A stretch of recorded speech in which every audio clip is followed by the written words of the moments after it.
ये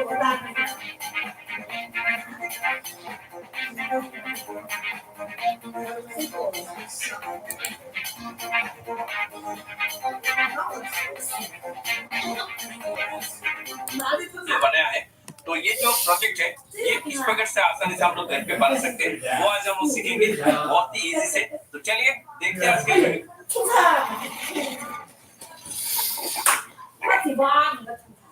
this video sponsored by altium.com। यहाँ पे आप लोग आसानी से स्कीमिक बना सकते हैं, पीसीबी डिजाइन कर सकते हैं, किसी भी प्रकार के गड़बड़ फाइल, बॉम फाइल, ये सब कुछ आसानी से क्रिएट कर सकते हैं इस सॉफ्टवेयर पे। इस सॉफ्टवेयर के ट्रायल के लिए नीचे दिया हुआ लिंक पे क्लिक करिए। तो डिस्प्ले को बनाने से पहले डिस्प्ले के अंदर क्या क्या रहता है वो हम लोगों को समझना होगा। तो सबसे पहले हम लोग जो पोलराइजर होते हैं वो ऊपर की तरफ एक पोलराइजर होता है। पोलराइजर क्या बोलते हैं? ये जो पेपर आप देख रहे हैं इसको हम लोग पोलराइजर बोलते हैं। तो इसके अंदर से आप देख सकते हैं इस तरह करने पर ये पोलराइजर इसमें से लाइट गुजर रहा है और मूविंग करने पर लाइट नहीं गुजर रहा है, ये ब्लैक हो जा रहा है। तो इसको हम लोग पोलराइजर बोलते हैं। तो इसको हम लोग कहाँ से ले सकते हैं वो आपको बताएंगे इस वीडियो में। तो अभी देखिए पोलराइजर एक लगा दिया इस पे, उसके बाद ग्लास के ऊपर एक पॉजिटिव कोटिंग होगा, उसके बाद नीचे और एक ग्लास होगा, उस ग्लास के ऊपर भी एक पॉजिटिव कोटिंग होगा। तो वो कोटिंग के बाद होगा और एक पोलराइजर। तो दो पोलराइजर हमने दो साइड फिट कर दिया है। अभी देखिए बीच में जो आप देख रहे हैं ये जो माइनस की तरह दिखा दे रहा है वो होगा लिक्विड क्रिस्टल। तो लिक्विड क्रिस्टल किस तरह से होगा? मान लीजिए इसके अंदर से होल है, ठीक है। तो जब भी इस तरह रहेगा तो लाइट पोलराइजर के अंदर से होके लाइट यहाँ से अटक जाएगा, लाइट नहीं घुसेगा। तो जब भी ये जो पॉजिटिव कोटिंग आप देख रहे हैं इस पे जब भी पॉजिटिव और नेगेटिव देंगे तो मैग्नेटिक फील्ड हो जाएगा। होने के बाद क्या होगा? सभी लिक्विड क्रिस्टल इस तरह मूविंग हो जाएगा। तो मूविंग होने के बाद इसके अंदर से लाइट गुजरेगा। तो आप देख सकते हैं इसके अंदर से लाइट गुजरता है। तो लाइट गुजरने के बाद यहाँ पे जो कि ड्रॉप होगा, होने के बाद लाइट फिर से यहाँ से पास करेगा। तो हम लोगों को इसके अंदर से कोई भी चीज दिखाई देगी। तो इस प्रकार से ये डिस्प्ले काम करता है। तो हम लोग इसी प्रक्रिया को यूज करके हम लोग एक डिस्प्ले बनाएंगे आज। तो चलिए शुरू करते हैं इसका प्रोग्राम। तो ये जो डिस्प्ले आप देख रहे हैं इसको मैंने घर पे बनाया है, जो कि अगर आप इस डिस्प्ले को बनाना चाहते हैं तो मेरा एक पिछला वीडियो है, तो आप अगर कोने में क्लिक करेंगे तो आपको मिल जाएगा वो वीडियो। तो उस वीडियो में जाके आप देख सकते हैं इस तरह डिस्प्ले किस प्रकार से हम लोग आसानी से घर पे बना सकते हैं। तो ये जो डिस्प्ले आप देख रहे हैं इसको आप बना भी सकते हैं या खरीद भी सकते हैं। तो यहाँ पे दो कनेक्शन हमने लगा दिया, जो कि पॉजिटिव और नेगेटिव इस पे देना पड़ेगा। देने के बाद ये पूरा का पूरा ब्लैक हो जाएगा और अगर कोई पॉजिटिव नेगेटिव नहीं देंगे तो ये इस तरह व्हाइट रहेगा। तो अभी आपको दिखाते हैं। तो दो क्लिप मैं यहाँ पे नेगेटिव लगा रहा हूँ, यहाँ पे पॉजिटिव लगा रहा हूँ। तो अभी देखिएगा मैं अभी उस पर वोल्टेज दूंगा तो ये क्या होता है। देखा आपने, ये ब्लैक हो गया है। तो अभी फिर से वोल्टेज को बंद करता हूँ तो अभी ये व्हाइट हो गया है। तो अभी चलिए इसको हम लोग टेस्ट करके देखते हैं।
तो अभी जब हमने ग्लास फिट किया है उस ग्लास को हमने इस पेपर के अंदर फिट किया है। दो पेपर दो साइड में हमने इस पे डाल दिया है और अंदर की तरफ सभी ग्लास हमने 7 सेगमेंट की तरह यूज किया है। तो अभी हम लोग एक 7 सेगमेंट डिस्प्ले इसमें बना दिया है। अभी सभी वायर को हमने एक एक करके वायर निकाला है और सभी नेगेटिव को एक साथ हमने कनेक्शन कर दिया है। करने के बाद आउटपुट पे एक नेगेटिव निकाला है और सभी के साथ एक एक करके जो कि 7 आउटपुट इसमें से निकला है। तो जब भी जो भी आउटपुट पे पॉजिटिव डालेंगे और नेगेटिव पे जब वोल्टेज रहेगा तो जिस एलईडी पे होगा वही एलईडी ग्लो करेगा। तो इस तरह हमने सेगमेंट डिस्प्ले बनाया है जो कि ट्रांसपेरेंट है और मूवेबल है।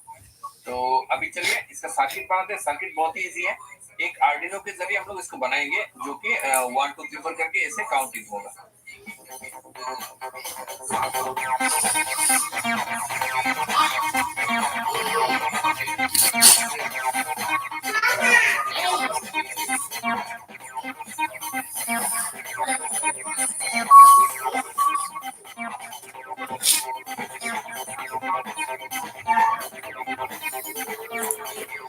अभी आप लोग देख सकते हैं ये जो मैंने स्क्रीन इस पे डाल दिया है, इस पर 7 सेगमेंट डिस्प्ले मैंने बनाया है जो कि एक पेपर के अंदर मैंने इसको फिट किया है। ठीक है, तो सभी ग्लास पे हमने अलग अलग 7 सेगमेंट का डिस्प्ले इसमें ड्रॉ किया है। तो आप इस पे पावर देते हैं, देने के बाद दिखाएगा 1 2 3 4 करके ये एक एक करके ये उठेगा इसमें। तो अभी पावर देते हैं आर्डिनो पे। तो अभी देखिए 0 आ गया है। अभी 1 2 3 4 5 6 इस तरह ये कंटिन्यूअसली होता रहेगा। तो इस पर जो है ये एक्चुअली एक पेपर का है। हम लोग जो डिस्प्ले यूज करते हैं वो तो सॉलिड होता है, लेकिन ये पेपर ये मूविंग कर सकते हैं। ये एक डेमो है जो कि मैंने घर पे बनाया है। इसको और भी मॉडिफाई करेंगे और आपको दिखाएंगे किस प्रकार से इसको मॉडिफाई करते हैं। तो और एक वीडियो में आप लोगों को बताएंगे इसको मॉडिफाई करके और भी स्मूथ बना देंगे। तो देखा आपने किस प्रकार से आसानी से एक मूवेबल डिस्प्ले हम लोग बना सकते हैं, वो भी ट्रांसपेरेंट। तो अगर वीडियो को अच्छा लगा तो लाइक जरूर कीजिएगा और अपने दोस्तों जरूर शेयर कीजिएगा। आज के लिए थैंक यू दोस्तों, बाय।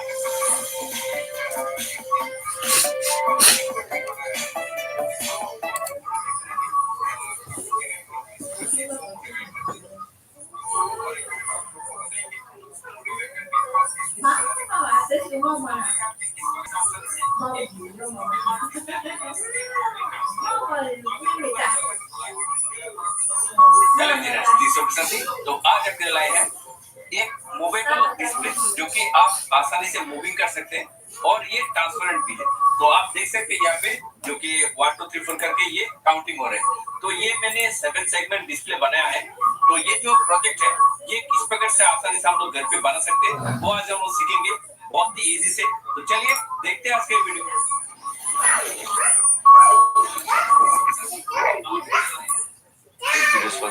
LTM.com यहाँ पे आप लोग आसानी से स्केमिंग बना सकते हैं, पीसीबी डिजाइन कर सकते हैं, किसी भी प्रकार के ग्राफर फाइल, होम फाइल, ये सब कुछ आसानी से क्रिएट कर सकते हैं इस सॉफ्टवेयर पे। इस सॉफ्टवेयर के ट्रायल के लिए नीचे दिया हुआ लिंक पे क्लिक करें। तो डिस्प्ले को बनाने से पहले डिस्प्ले के अंदर क्या क्या रहता है वो हम लोगों को समझना होगा। तो सबसे पहले हम लोग जो पोलराइजर होता है वो ऊपर की तरफ एक पोलराइजर होता है। पोलराइजर क्या बोलते हैं, ये जो पेपर आप देख रहे हैं इसको हम लोग पोलराइजर बोलते हैं। तो इसके अंदर से आप देख सकते हैं इस तरह करने पर ये पोलराइजर इसमें से लाइट गुजर रहा है और मूविंग करने पर लाइट नहीं गुजर रहा है, ये ब्लैक हो जा रहा है। तो इसको हम लोग पोलराइजर बोलते हैं। तो इसको हम लोग कहाँ से ले सकते हैं वो आपको बताएंगे इस वीडियो में। तो अभी देखिए पोलराइजर एक लगा दिया इस पे, उसके बाद ग्लास होगा, ग्लास के ऊपर एक पॉजिटिव कोटिंग होगा, उसके बाद नीचे और एक ग्लास होगा, उस ग्लास के ऊपर भी एक पॉजिटिव कोटिंग होगा। तो वो कोटिंग के बाद होगा और एक पोलराइजर। तो दो पोलराइजर हमने दो साइड फिट कर दिया है। अभी देखिए बीच में जो आप देख रहे हैं ये जो माइनस की तरह दिखाई दे रहा है वो होगा लिक्विड क्रिस्टल। तो लिक्विड क्रिस्टल किस तरह का होगा, मान लीजिए इसके अंदर से होल है, ठीक है। तो जब भी इस तरह रहेगा तो लाइट पोलराइजर के अंदर से होके लाइट यहाँ से अटक जाएगा, लाइट नहीं घुसेगा। तो जब भी ये जो पॉजिटिव कोटिंग आप देख रहे हैं इस पे जब भी पॉजिटिव और नेगेटिव देंगे तो मैग्नेटिक फील्ड हो जाएगा। होने के बाद क्या होगा, सभी लिक्विड क्रिस्टल इस तरह मूविंग हो जाएगा। तो मूविंग होने के बाद इसके अंदर से लाइट गुजरेगा। तो आप देख सकते हैं इसके अंदर से लाइट गुजरता है। तो लाइट गुजरने के बाद यहाँ पे जो कि ड्रॉप होगा, होने के बाद लाइट फिर से यहाँ से पास करेगा। तो हम लोगों को इसके अंदर से कोई भी चीज दिखाई देगा। तो इस प्रकार से ये डिस्प्ले काम करता है। तो हम लोग इसी प्रक्रिया को यूज करके हम लोग एक डिस्प्ले बनाएंगे आज। तो चलिए शुरू करते हैं इसका प्रोग्राम।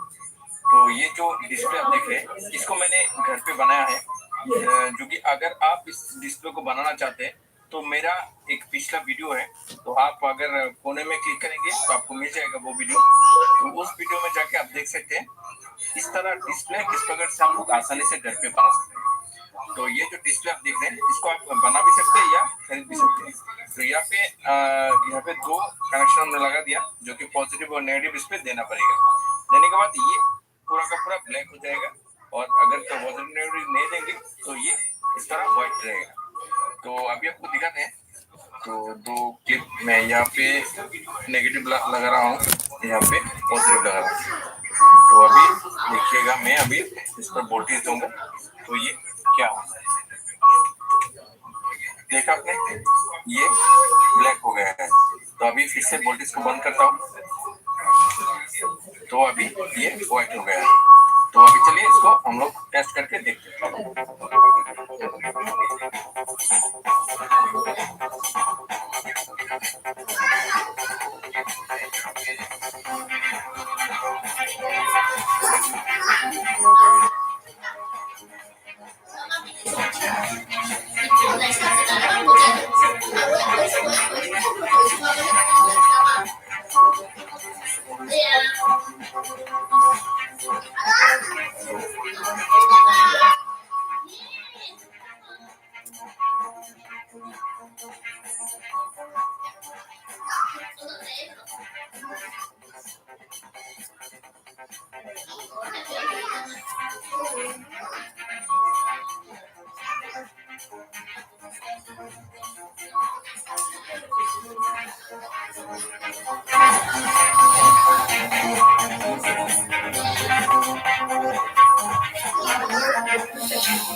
तो अभी जब मैं ग्लास फिट किया है, उस ग्लास को हमने इस पेपर के अंदर फिट किया है।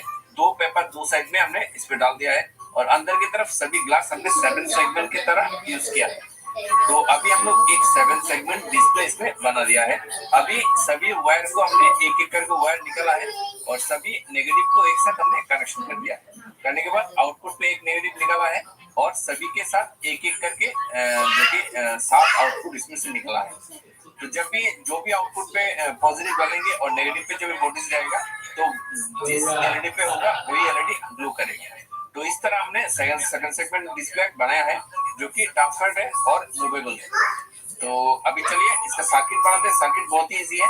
एक आर्डिनो के जरिए हम लोग इसको बनाएंगे, जो कि 1 2 3 4 करके इसे काउंटिंग होगा।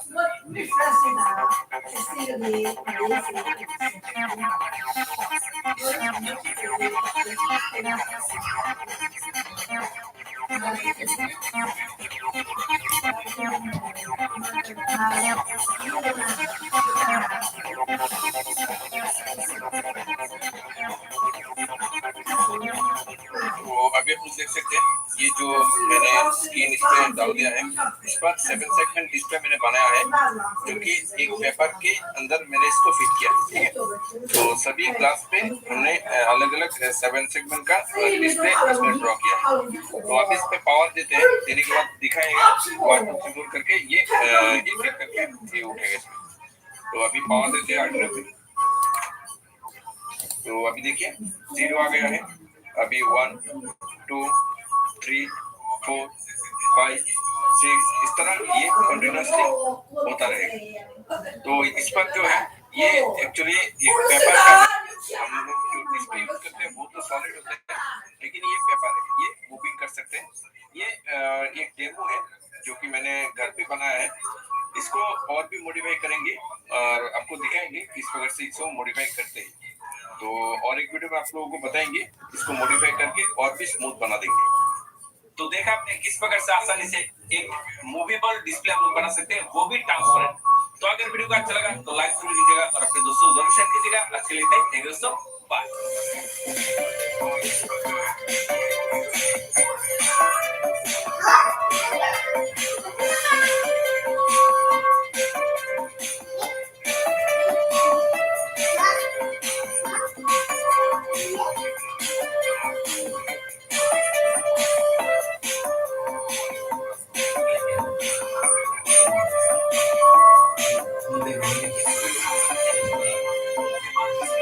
तो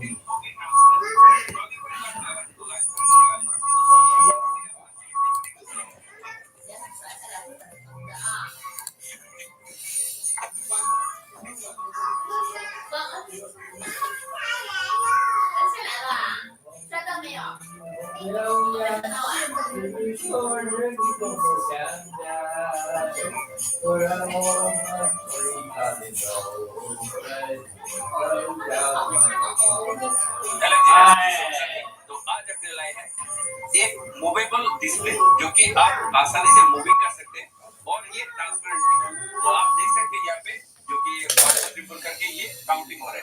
तो ये मैंने 7 सेगमेंट डिस्प्ले बनाया है। तो ये जो प्रोजेक्ट है ये किस प्रकार से आसानी से हम लोग घर पे बना सकते हैं वो आज हम लोग सीखेंगे बहुत ही इजी से। तो चलिए देखते हैं आज के वीडियो।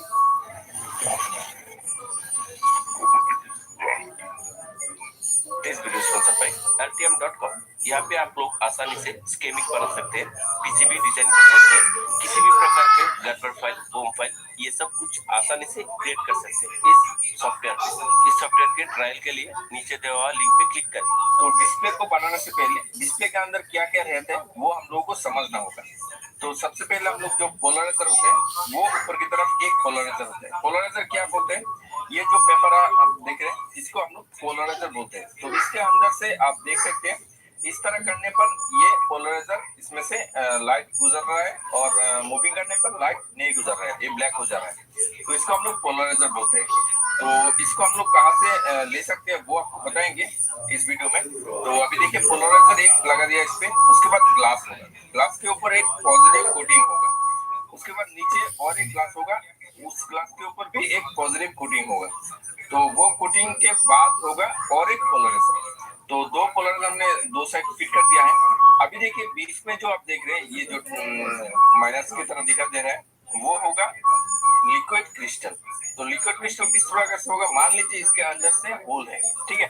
तो जब भी इस तरह रहेगा तो लाइट पोलराइजर के अंदर से होके लाइट यहाँ से अटक जाएगा, लाइट नहीं घुसेगा। तो जब भी ये जो पॉजिटिव कोटिंग आप देख रहे हैं इस पे जब भी पॉजिटिव और नेगेटिव देंगे तो मैग्नेटिक फील्ड हो जाएगा। होने के बाद क्या होगा, सभी लिक्विड क्रिस्टल इस तरह मूविंग हो जाएगा। तो मूविंग होने के बाद इसके अंदर से लाइट गुजरेगा। तो आप देख सकते हैं इसके अंदर से लाइट गुजरता है। तो लाइट गुजरने के बाद यहाँ पे जो कि ड्रॉप होगा, होने के बाद लाइट फिर से यहाँ से पास करेगा। तो हम लोगों को इसके अंदर से कोई भी चीज दिखाई देगी। तो इस प्रकार से ये डिस्प्ले काम करता है। हम लोग इसी प्रक्रिया को यूज करके हम लोग एक डिस्प्ले बनाएंगे आज। तो चलिए शुरू करते हैं इसका प्रोग्राम। तो ये जो डिस्प्ले आप देख रहे हैं इसको मैंने घर पे बनाया है। जो कि अगर आप इस डिस्प्ले को बनाना चाहते हैं तो मेरा एक पिछला वीडियो है, तो आप अगर कोने में क्लिक करेंगे तो आपको मिल जाएगा वो वीडियो। तो उस वीडियो में जाके आप देख सकते हैं इस तरह डिस्प्ले किस प्रकार से हम लोग आसानी से घर पे बना सकते हैं। तो ये जो डिस्प्ले आप देख रहे हैं इसको आप बना भी सकते हैं या खरीद भी सकते हैं। तो यहाँ पे दो कनेक्शन हमने लगा दिया जो कि पॉजिटिव और नेगेटिव इसमें देना पड़ेगा। देने के बाद ये पूरा का पूरा ब्लैक हो जाएगा और अगर तो पॉजिटिव नेगेटिव नहीं देंगे तो ये इस तरह व्हाइट रहेगा। तो अभी आपको दिखाते हैं। तो दो क्या मैं यहाँ पे नेगेटिव लगा रहा हूँ, यहाँ पे पॉजिटिव लगा रहा हूँ। तो अभी देखिएगा मैं अभी उस पर वोल्टेज दूंगा तो ये क्या देखा आपने, ये ब्लैक हो गया है। तो अभी फिर से वोल्टेज को बंद करता हूँ तो अभी ये व्हाइट हो गया है। तो अभी चलिए इसको हम लोग टेस्ट करके देखते हैं।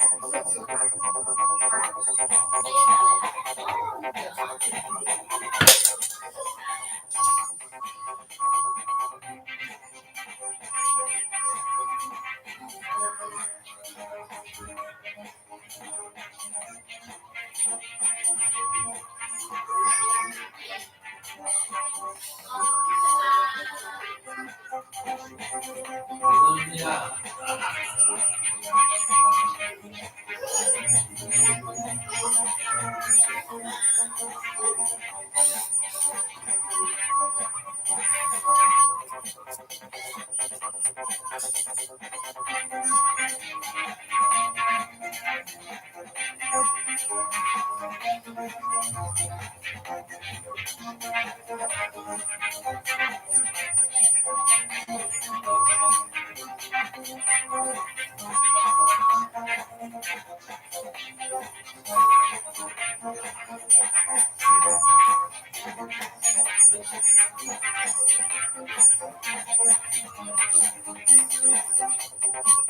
अभी जब हमने ग्लास फिट किया है, उस ग्लास को हमने इस पेपर के अंदर फिट किया है। दो पेपर दो साइड में हमने इस पे डाल दिया है और अंदर की तरफ सभी ग्लास हमने 7 सेगमेंट की तरह यूज किया है। तो अभी हम लोग एक 7 सेगमेंट डिस्प्ले इसमें बना दिया है। अभी सभी वायर को हमने एक एक करके वायर निकाला है और सभी नेगेटिव को एक साथ हमने कनेक्शन कर दिया है। करने के बाद आउटपुट पे एक नेगेटिव निकाला है और सभी के साथ एक एक करके जो कि 7 आउटपुट इसमें से निकला है। तो जब भी जो भी आउटपुट पे पॉजिटिव डालेंगे और नेगेटिव पे जब वोल्टेज रहेगा तो जिस एलईडी पे होगा वही एलईडी ग्लो करेगा। तो इस तरह हमने सेकंड सेगमेंट डिस्प्ले बनाया है जो कि ट्रांसपेरेंट है और मूवेबल है। तो अभी चलिए इसका सर्किट बनाते हैं। सर्किट बहुत ही इजी है। एक आर्डिनो के जरिए हम लोग इसको बनाएंगे जो कि 1 2 3 4 करके ऐसे काउंटिंग होगा।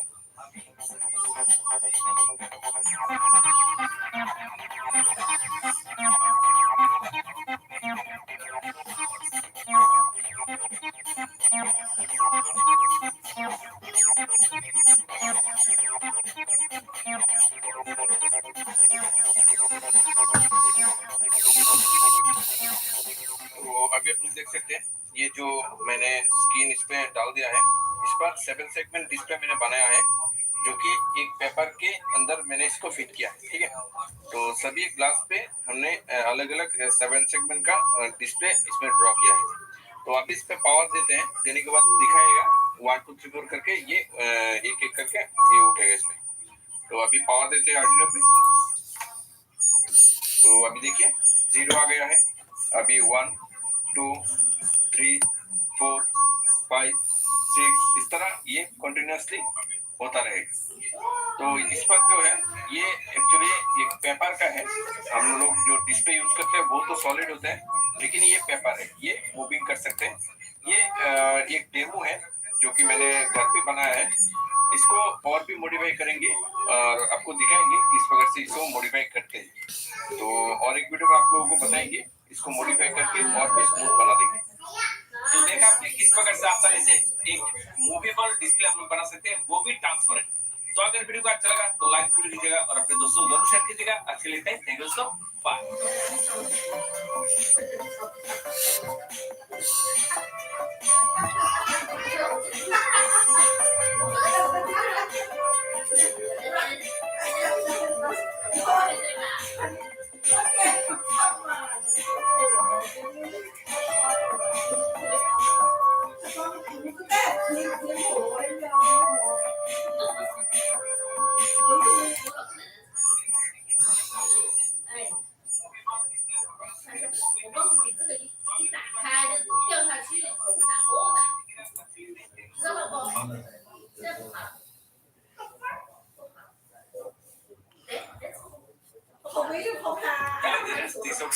तो आज अपने लाए हैं एक मूवेबल डिस्प्ले जो कि आप आसानी से मूविंग कर सकते हैं और ये ट्रांसपेरेंट भी है।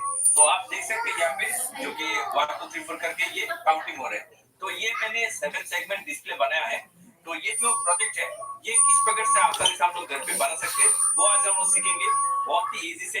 तो चलिए देखते हैं आज के वीडियो।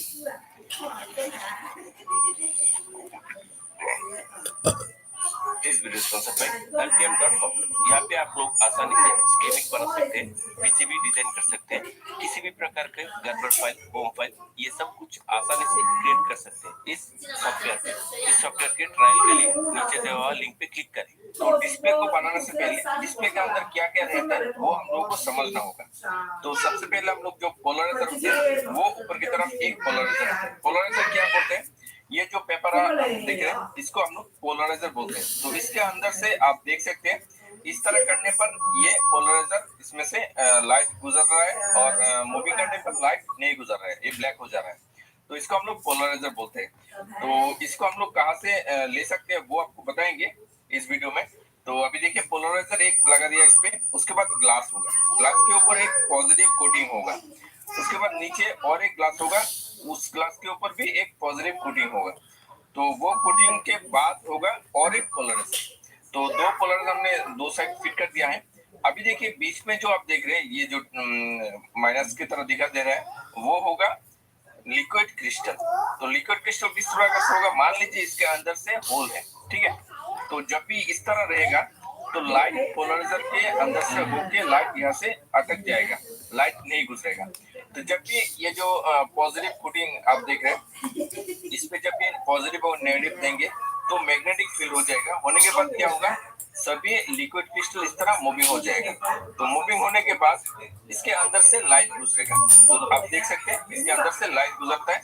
तो लाइट गुजरने के बाद यहाँ पे जो कि ड्रॉप होगा, होने के बाद लाइट फिर से यहाँ से पास करेगा। तो हम लोगों को इसके अंदर से कोई भी चीज दिखाई देगा। तो इस प्रकार से ये डिस्प्ले काम करती है। तो हम लोग इसी प्रक्रिया को यूज करके हम लोग एक डिस्प्ले बनाएंगे आज। तो चलिए शुरू करते हैं इसका प्रोग्राम।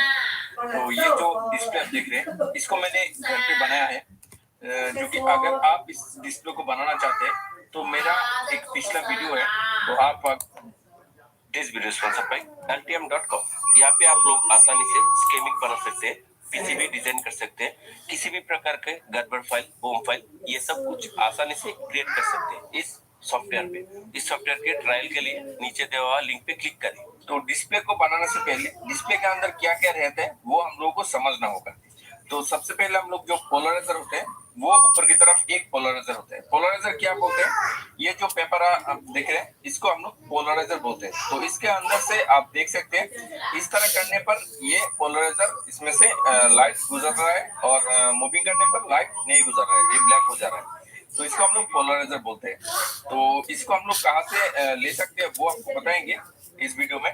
तो अभी देखिए पोलराइजर एक लगा दिया इस पे, उसके बाद ग्लास होगा, ग्लास के ऊपर एक पॉजिटिव कोटिंग होगा, उसके बाद नीचे और एक ग्लास होगा, उस ग्लास के ऊपर भी एक पॉजिटिव कोटिंग होगा। तो वो कोटिंग के बाद होगा और एक पोलराइजर। तो दो पोलराइजर हमने दो साइड फिट कर दिया है। अभी देखिए बीच में जो आप देख रहे हैं ये जो माइनस की तरह दिखा दे रहा है वो होगा लिक्विड क्रिस्टल। तो लिक्विड क्रिस्टल किस तरह का होगा, मान लीजिए इसके अंदर से होल है, ठीक है। तो जब भी इस तरह रहेगा तो लाइट पोलराइजर के अंदर से होके लाइट यहाँ से अटक जाएगा, लाइट नहीं गुजरेगा। तो जब भी ये जो पॉजिटिव कोटिंग आप देख रहे हैं इस पे जब भी पॉजिटिव और नेगेटिव देंगे तो मैग्नेटिक फील्ड हो जाएगा। होने के बाद क्या होगा, सभी लिक्विड क्रिस्टल इस तरह मूविंग हो जाएगा। तो मूविंग होने के बाद इसके अंदर से लाइट गुजरेगी। तो आप देख सकते हैं इसके अंदर से लाइट गुजरता है। तो लाइट गुजरने के बाद यहाँ पे जो कि ड्रॉप होगा, होने के बाद लाइट फिर से यहाँ से पास करेगा। तो हम लोगों को इसके अंदर से कोई भी चीज दिखाई देगा। तो इस प्रकार से ये डिस्प्ले काम करते हैं। तो हम लोग इसी प्रक्रिया को यूज करके हम लोग एक डिस्प्ले बनाएंगे आज। तो चलिए शुरू करते हैं इसका प्रोग्राम।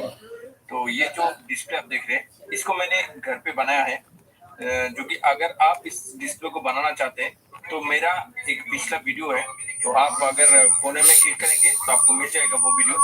तो उस वीडियो में जाके आप देख सकते हैं इस तरह डिस्प्ले किस प्रकार से हम लोग आसानी से घर पे बना सकते हैं।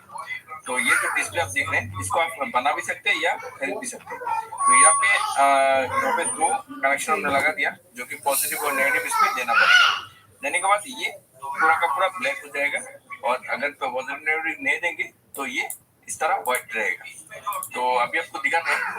तो दो क्लिप में यहाँ पे नेगेटिव लगा रहा हूँ, यहाँ पे पॉजिटिव लगा रहा हूँ। तो अभी देखिएगा, मैं अभी इसको वोल्टेज दूंगा तो ये क्या होगा। देखा आपने, ये ब्लैक हो गया है। तो अभी फिर से वोल्टेज को बंद करता हूँ तो अभी ये व्हाइट हो गया है। तो अभी चलिए इसको हम लोग टेस्ट करके देखते हैं।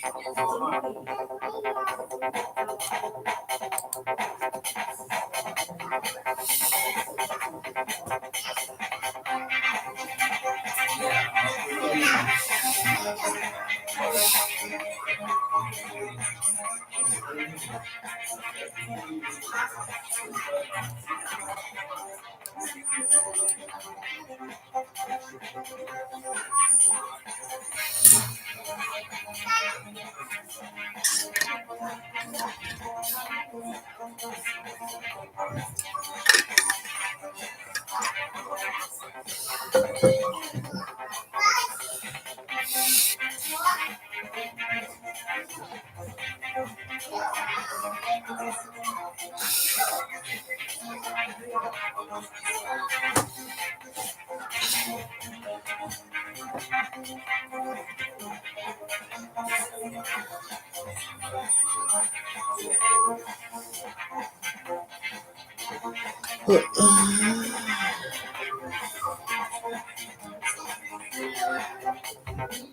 अभी जब हमने ग्लास फिट किया है, उस ग्लास को हमने इस पेपर के अंदर फिट किया है। दो पेपर दो साइड में हमने इसमें डाल दिया है और अंदर की तरफ सभी ग्लास हमने 7 सेगमेंट की तरह यूज किया है। तो अभी हम लोग एक 7 सेगमेंट डिस्प्ले इसमें बना दिया है। अभी सभी वायर को हमने एक एक करके वायर निकाला है और सभी नेगेटिव को एक साथ हमने कनेक्शन कर दिया है। करने के बाद आउटपुट पे एक नेगेटिव निकाला है और सभी के साथ एक एक करके जो कि 7 आउटपुट इसमें से निकला है। तो जब भी जो भी आउटपुट पे पॉजिटिव करेंगे और नेगेटिव पे जब वोल्टेज रहेगा तो जिस एलईडी पे होगा वही एलईडी ग्लो करेगा।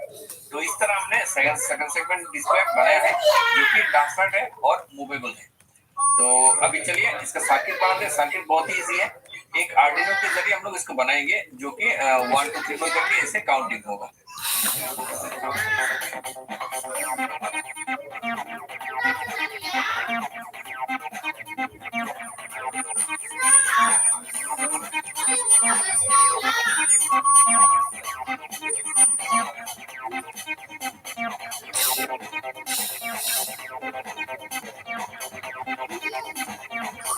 तो अभी आप देख सकते हैं ये जो मैंने स्क्रीन इस पे डाल दिया है, इस पर 7 सेगमेंट डिस्प्ले मैंने बनाया है जो कि एक पेपर के अंदर मैंने इसको फिट किया है। ठीक है, तो सभी ग्लास पे हमने अलग अलग 7 सेगमेंट का डिस्प्ले इसमें ड्रॉ किया है।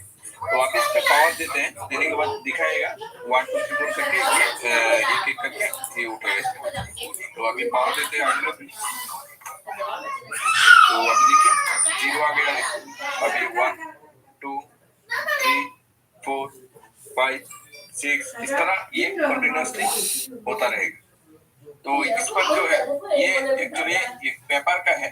हम लोग जो डिस्प्ले यूज करते हैं वो तो सॉलिड होते हैं, लेकिन ये पेपर है, ये मूविंग कर सकते हैं। ये एक डेमो है जो कि मैंने घर पे बनाया है। इसको और भी मॉडिफाई करेंगे और आपको दिखाएंगे किस प्रकार से इसको मॉडिफाई करते हैं। तो और एक वीडियो में आप लोगों को बताएंगे इसको मॉडिफाई करके और भी स्मूथ बना देंगे। तो देखा आपने किस प्रकार से आसानी से एक मूवेबल डिस्प्ले हम लोग बना सकते हैं, वो भी ट्रांसपेरेंट। तो अगर वीडियो को अच्छा लगा तो लाइक कीजिएगा और अपने दोस्तों जरूर शेयर कीजिएगा। आज के लिए थैंक यू दोस्तों, bye.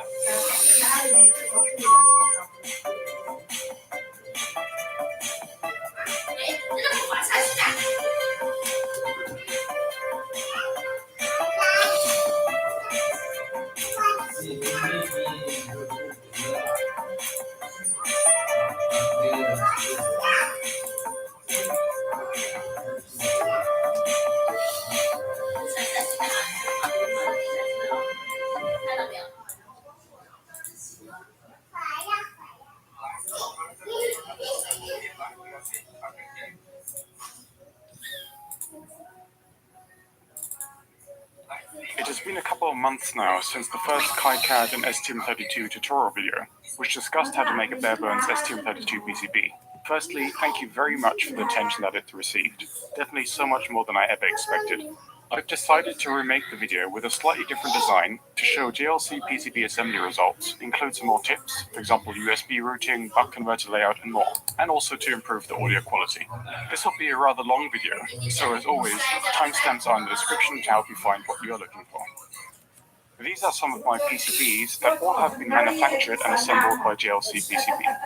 They all use some form of STM32 microcontroller, from low power STM32L4s to the highest power STM32H7s and anything in between.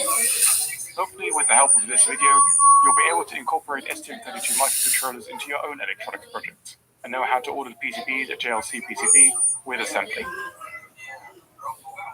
Okay, so we're going to be using JLC PCB for manufacturing assembly, as I said, and we'll go through the whole ordering process later in the video once we've finished the PCB. But first of all, I'm going to use their SMT parts library, so the parts they can actually assemble, so we can see what parts we want on the board, what parts we can actually get on the board. Now, there are basic and extended parts of JLC PCB. Basic parts, essentially, you can use effectively an infinite amount of parts on there, as much as will fit on the board, and you don't pay a surcharge. Now, extended parts, there'll be about 2 to 3 euros extra per part, and you can only use up to 10 extended parts. So we're going to try and use basically the majority just basic parts and only extended parts if we have to. So as in the first video, I'll be using this STM32 F405 RGT6, which is a pretty common 64-pin STM32 running at about 168 megahertz. I've got the datasheet here, which you might need later, and it's always good just to browse through that, have a look what this chip can do if it meets your requirements. And I've used this chip many times. It's great because it has onboard USB, it's pretty fast, it's got enough flash and RAM. Okay, what we'll also be using to power the board is actually a buck regulator. So instead of just using a simple low dropout linear regulator, which is kind of power inefficient, we're going to be using this MP2359 switching regulator. Now, this isn't recommended for new designs if you go to the manufacturer's website, but it's a really, really common part on JLC PCB, and I thought for these kind of really simple PCBs, there's no harm in using this. For something you use in production, you probably don't want to go for something that's not recommended for new designs, but for our purposes here, this is more than fine. It's really easy to set up, it works with a variety of different components around it, and the datasheet, which is over here, tells you all you need to know about the application circuit, so that's really useful. Okay, so basically in STM32, we're going to have a buck regulator, and what's new in this video, we're actually going to be using USB as well. So for USB, we're going to be using some ESD protection, and this is pretty much our only extended part. So we're using this really common USB LC6 chip, which is an ESD protection chip. Okay, with that being said, we can pretty much get started. One thing I'd recommend you do is either download what is called STM32Cube IDE, where you can set up the pins and peripherals of an STM32 chip, and this also lets you program the device. I also still have this STM32 Cube MX installed, which I'll just start right now. And this I always use just to see which pins and peripherals I'd like to use for my STM32 microcontroller. So I click on Access MCU Selector and just wait for that to load. And then we can type in what part we're looking for. And we're looking for an F405RG. And you can see it's right here. It tells us about the package, the flash and RAM size, and so on. Double click and that will load that into the program. This is what I typically start with, just to see, okay, what's the layout of this device, what peripherals and what connectors do I need to make available. The first thing I always do is go to System Call, Sys, and then enable debug. So I'm going to be using Serial Wire Debug, SWT for short, but I'm going to use it with this SWO enabled. Rolling or not? Pretty much only need Rolling or not? But I'd like to include the SWO. Rolling or not? To Rolling. print F via the debugger, which I'll be connected to this. What we're also going to be doing is actually using USB in combination with the boot zero switch to actually make sure we can use, for example, USB DFU, so device firmware upgrade. Okay. This is going to be a really simple board with just a couple of peripherals enabled. Nothing too crazy, and essentially you can decide for yourself if you want to expand this board. Really basically to get this thing running. What we also want is a crystal oscillator. Now the STM32 has internal crystal oscillators, but it's not something you really want to use. For example, if you want to use UART or something which requires precise timing, you would like to use an external crystal or ceramic oscillator. And we're going to be using the high-speed external one here, so for example a 16 MHz crystal. If you want to use the low-speed external oscillator, this one here, that's used for the real-time clock. But so far I haven't really found use of that, so basically just the high-speed external crystal. Okay, so we've got the main things there.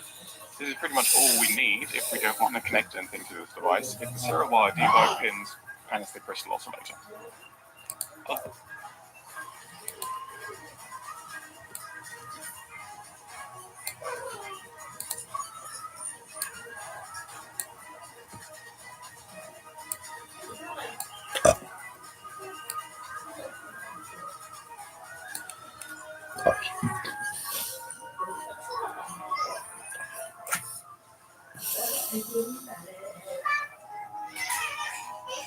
妈妈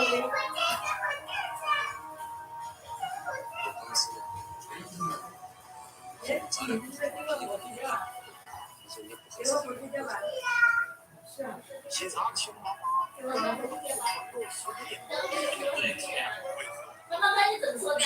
在我们家不能说的，按照我妈妈上次不带你吃饭的。我今天自己刚好节制，自己刚好节制不呀？妈妈有说了。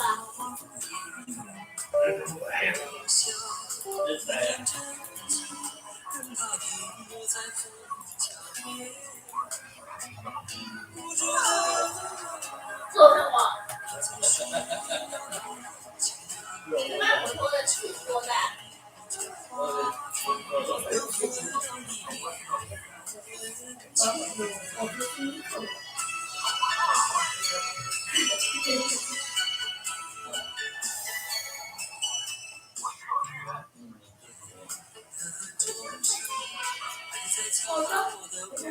穿鞋吧，回家家了，等早了，快点自己穿啦，穿好了我出去的呀。走啊，你不在家呀？那你穿鞋吧，鞋子穿哪身的？自己去穿鞋，我带你去家呀。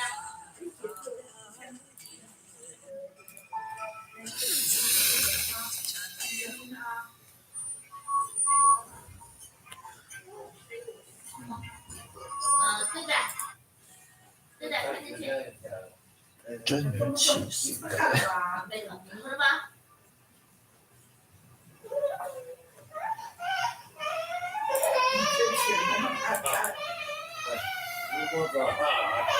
是不是的？看完了。拿鞋子，鞋过来，鞋过来，整个下一妈妈个。拿鞋子拿这个。下一个。让我穿好不好？让我帮你穿。我帮你穿。让我帮你穿，我帮带你回家。啊，不要。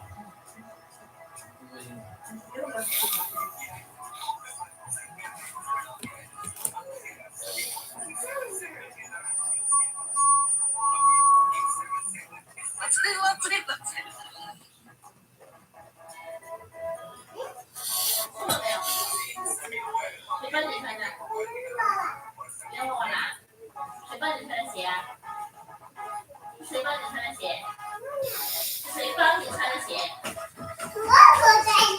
外婆穿的鞋，谢谢外婆没有？谢谢外婆，我跟你讲，谢谢外婆。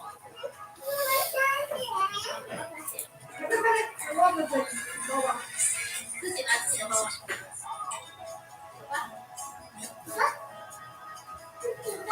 那给外婆拜拜呀！外婆飞一个，还有舅舅嘞，外公嘞，你看到吗？舅舅呀，你跟你说一声啊，舅舅。给我捉迷藏是吧？捉迷藏，躲起来，快点！捉迷藏！小心点！找不到了，真是找不到宝宝了。哎，好了，快点回家。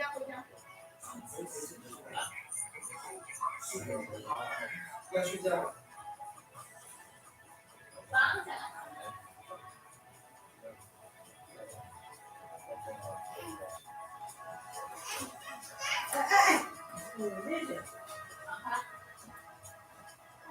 上车了，把你推走。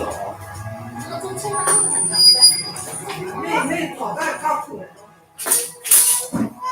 好，走吧。好，谢谢，拜拜。外公，拜拜。给外公叫外公。好。我晚上要不要晚上上外婆家好不好？不好啊。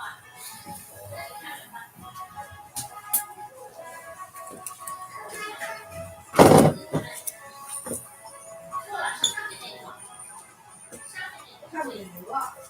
对，看不见。这两次没看到吧？看不见。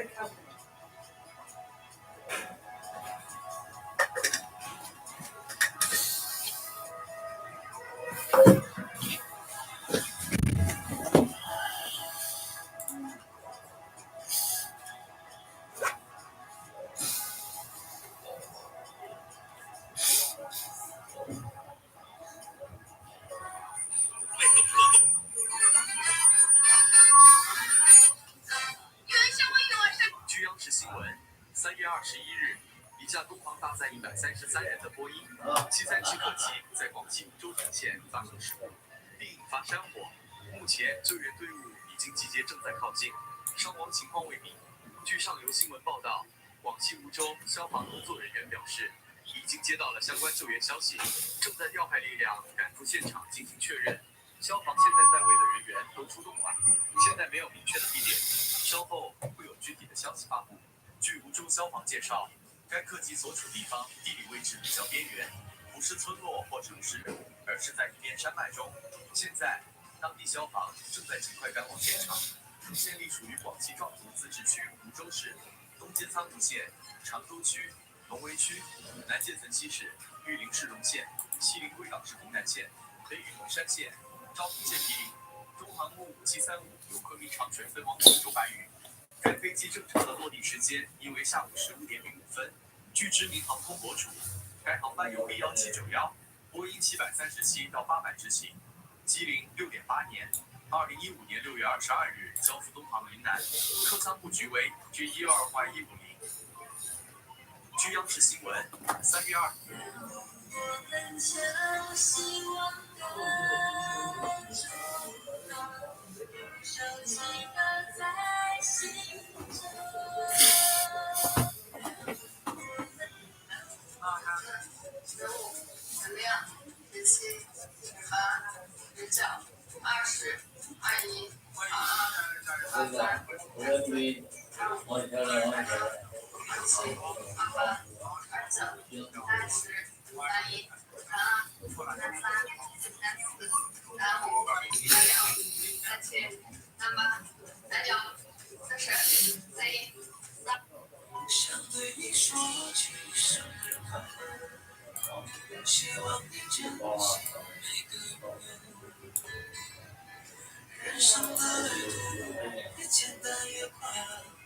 今天是我去摆摊卖头发的第9天了，给师傅们照鸡排吃。我最爱吃鸡排了，小火慢炸5分钟就可以了。去年做给师傅们吃，他们都说好吃。今天照了45片。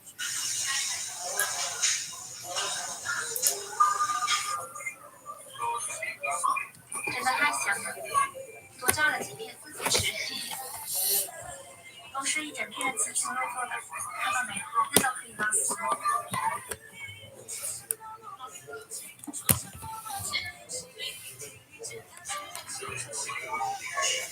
不下来了，赶紧做饭去了，不然今天又得迟到了。用油炸过的茄子最好吃。先把这2个菜打包好，1半茄子，1半鸡排。今天的茄子买的有点少，只装了35份。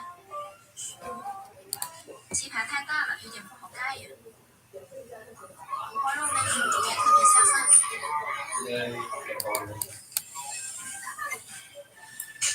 今天做的西红柿鸡蛋汤也特别香。打包好，赶紧出发了。今天工地下班比较早，师傅们都在等着我。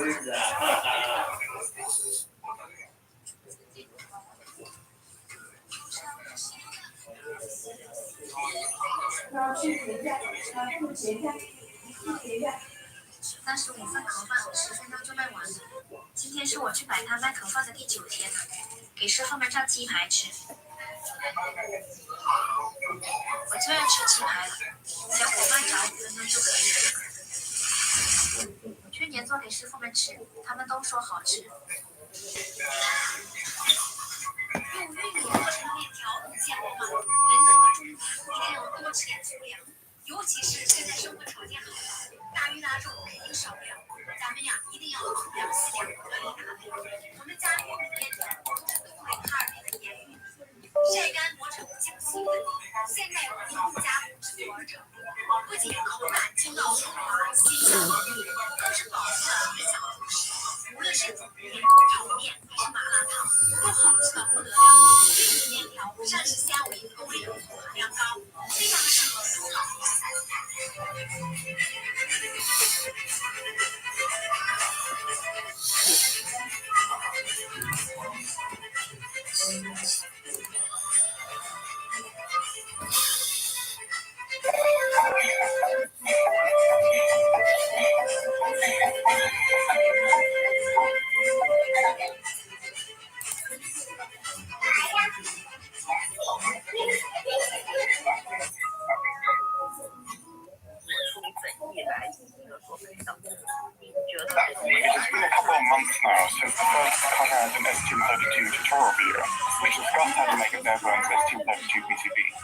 Firstly, thank you very much for the attention that it received. It's pretty touching from what I expected. I've decided to remake the video with a slightly different design to show GLC PCB assembly results, including more tips, for example, USB routing, converter layout, and more, and also to improve the audio quality. This will be a rather long video, so as always, check out the description down below. These are some of our PCBs that all have been manufactured and assembled by GLC PCBs. These are USB to low power STM32L4 to the highest power STM32H7 standard English. Hopefully without this video, you'll be able to operate this computer with your own electronics. Now have a look at the GLC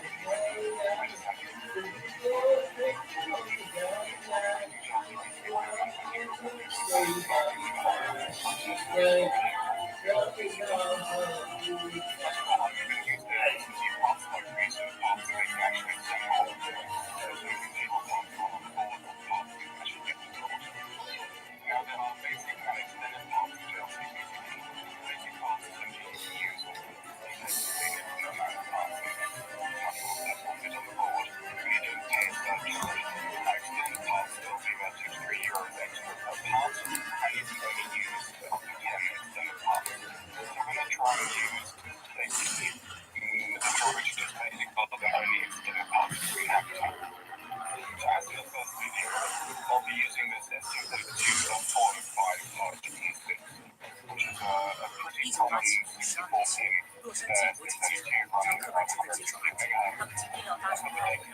Which might be later.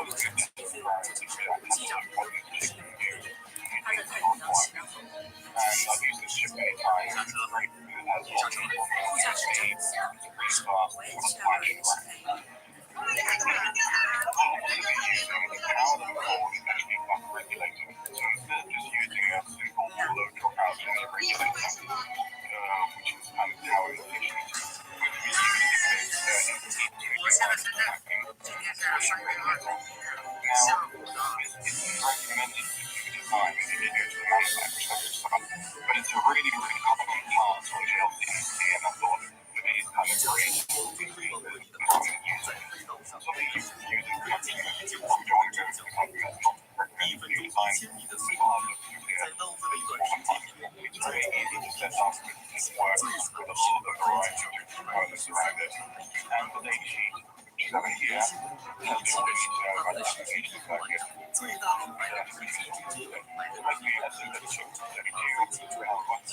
and what's new in this video, we'll actually go into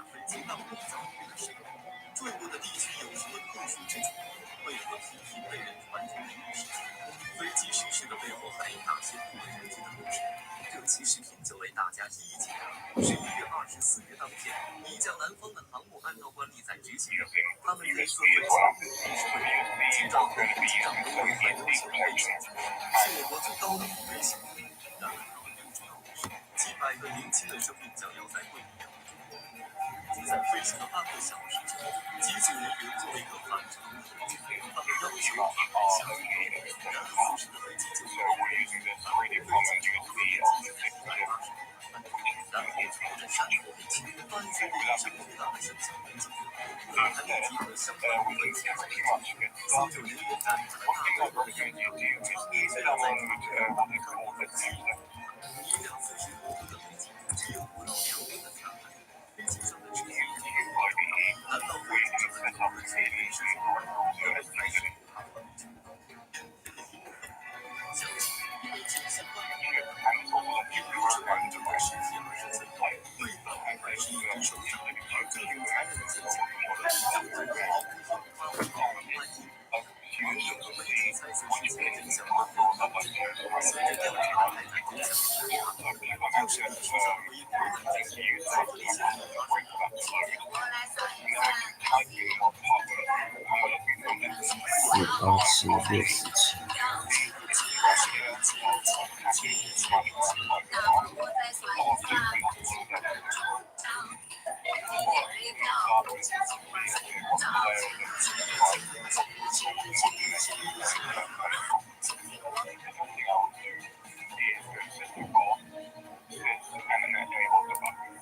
So I'm using serial wide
飞跳，不知情话睡不着，睡不知知 in combination with the zero switch to actually make sure 饭到底要不要先点消？别再说买不起都买。 we can use WSP to advise them of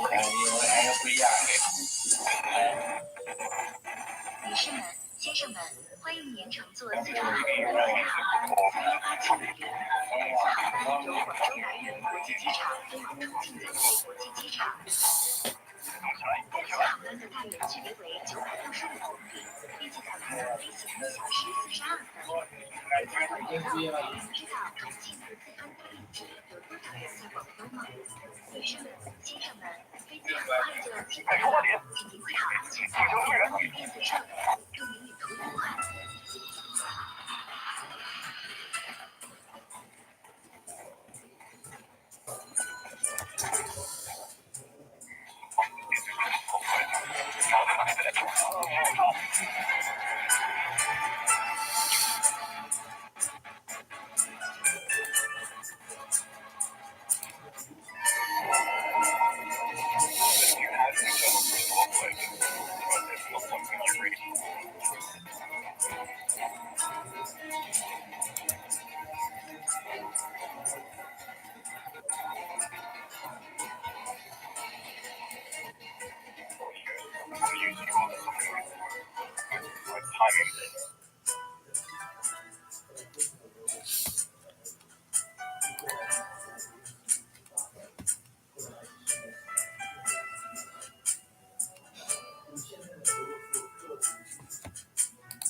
早毕业10年，自体脂肪填充效果怎么样？尾纹不见了，抬头纹不见了，法令纹不见了。皇上驾到！这是印尼史上最惨烈的空难。152号班机一头扎进了遮天蔽日的浓烟中，丧失全部视野的机组只能按照塔台的指挥执行降落，打开襟翼，降低高度，放下起落架。这一切看似正常的降落程序，等待他们的却不是飞机跑道。尽管2位飞行员拼命想拉起飞机，但依旧为时已晚。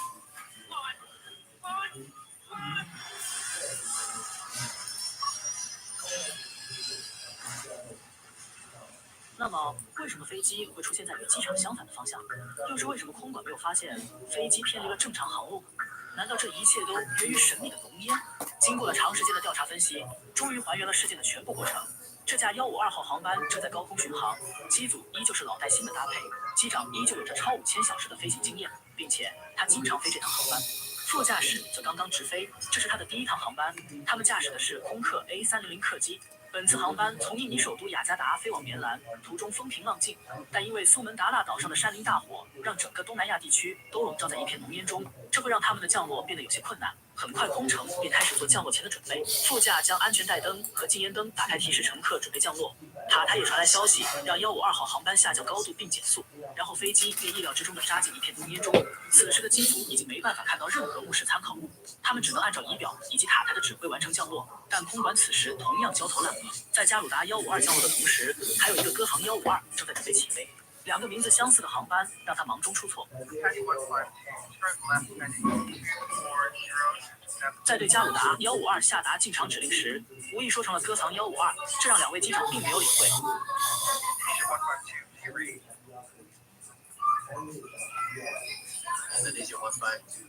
虽然空管及时发现了错误并修正角度，但这让机长错误地理解了飞机此时的位置。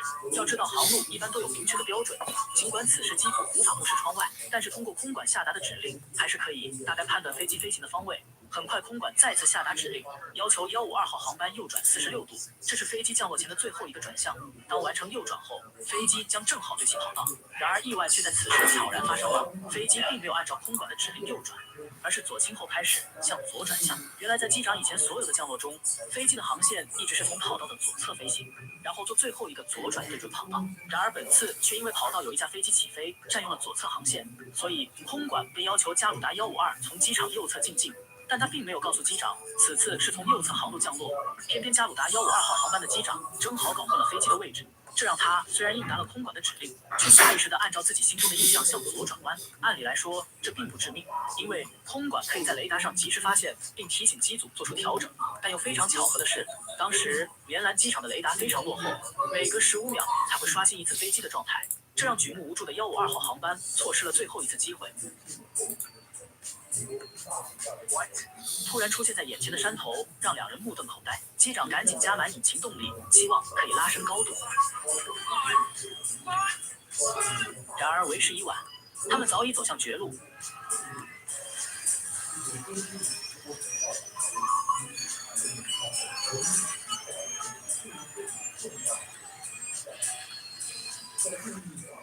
飞机重重地砸在地上，被四分五裂，全机234人不幸遇难。而至今为止，依旧有人对机组和塔台的责任划分争论不休。那你们觉得谁的原因最大？这是印尼史上最惨烈的空难。152号班机一头扎进了遮天蔽日的浓烟中，丧失全部视野的机组只能按照塔台的指挥执行降落，打开襟翼，降低高度，放下起落架。这一切看似正常的降落程序，等待他们的却不是飞机跑道。尽管两位飞行员拼命想拉起飞机，但依旧为时已晚。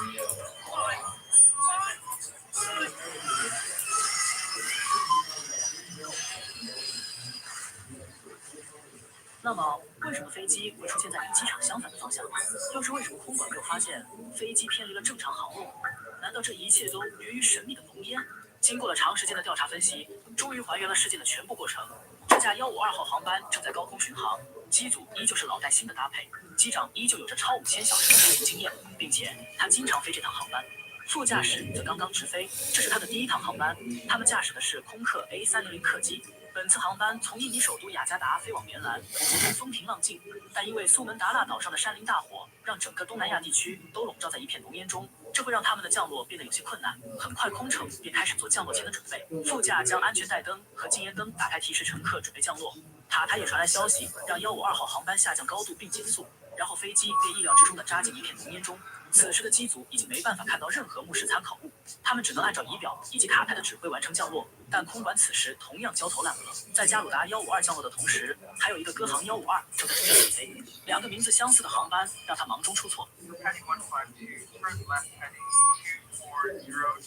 在对加鲁达152下达进场指令时，无意说成了歌航152，这让两位机长并没有理会。虽然空管及时发现了错误并修正降落，但这让机长错误地理解了飞机此时的位置。要知道，航路一般都有明确的标准，尽管此时机组无法目视窗外，但是通过空管下达的指令，还是可以大概判断飞机飞行的方位。很快，空管再次下达指令，要求152号航班右转46度，这是飞机降落前的最后一个转向。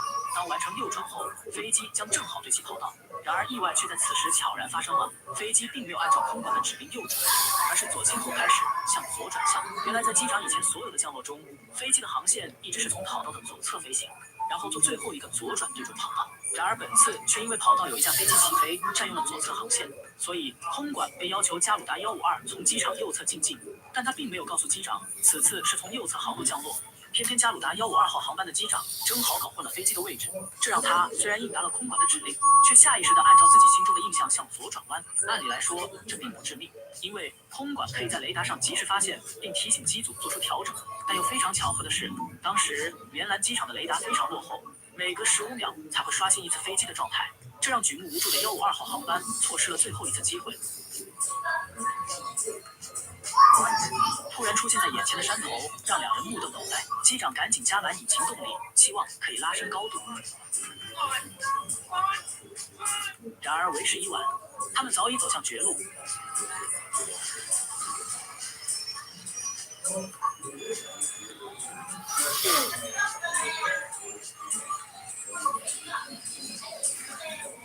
飞机重重地砸在地上，被四分五裂，全机234人不幸遇难。而至今为止，依旧有人对机组和塔台的责任划分争论不休。那你们觉得谁的原因最大呢？这是印尼史上最惨烈的空难。152号班机一头扎进了遮天蔽日的浓烟中，丧失全部视野的机组只能按照塔台的指挥执行降落，打开襟翼，降低高度，放下起落架。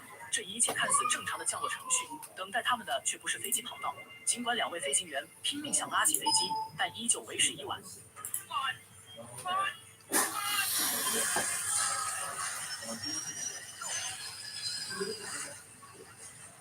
那么，为什么飞机会出现在与机场相反的方向？又是为什么空管没有发现飞机偏离了正常航路呢？这一切都源于神秘的浓烟。经过了长时间的调查分析，终于还原了事件的全部过程。这架152号航班正在高空巡航，机组依旧是老带新的搭配，机长依旧有着超5000小时的飞行经验，并且他经常飞这趟航班。副驾驶则刚刚直飞，这是他的第一趟航班。他们驾驶的是空客 A300客机。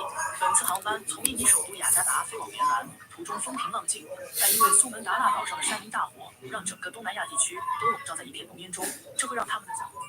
很快，空乘便开始做降落前的准备。副驾将安全带灯和禁烟灯打开，提示乘客准备降落。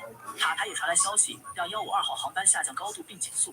然后飞机被意料之中的扎进一片浓烟中。此时的机组已经没办法看到任何目视参考物，他们只能按照仪表以及塔台的指挥完成降落。但空管此时同样焦头烂额。在加鲁达152降落的同时，还有一个歌航152正在准备起飞。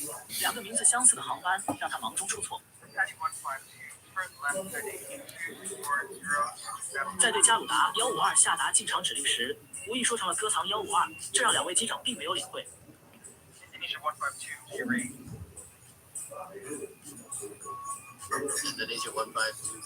虽然空管及时发现了错误并修正角度，但这让机长错误地理解了飞机此时的位置。要知道，航路一般都有明确的标准。尽管此时机组无法目视窗外，但是通过空管下达的指令，还是可以大概判断飞机飞行的方位。很快，空管再次下达指令，要求152号航班右转46度，这是飞机降落前的最后一个转向。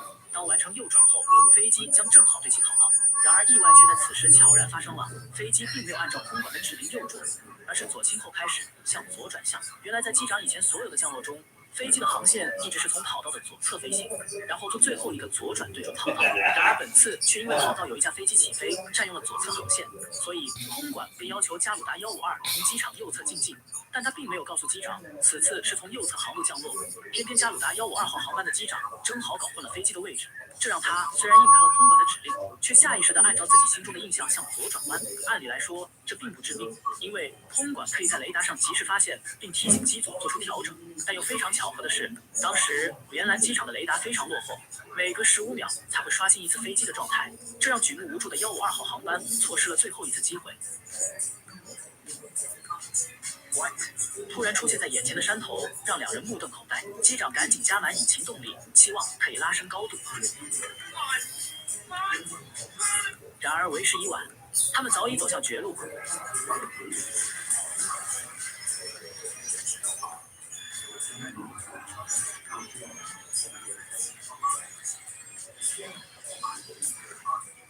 飞机重重地砸在地上，被四分五裂，全机200达非常落后。每隔10，原来在机长以前所有的降落中，飞机的航线一直是从。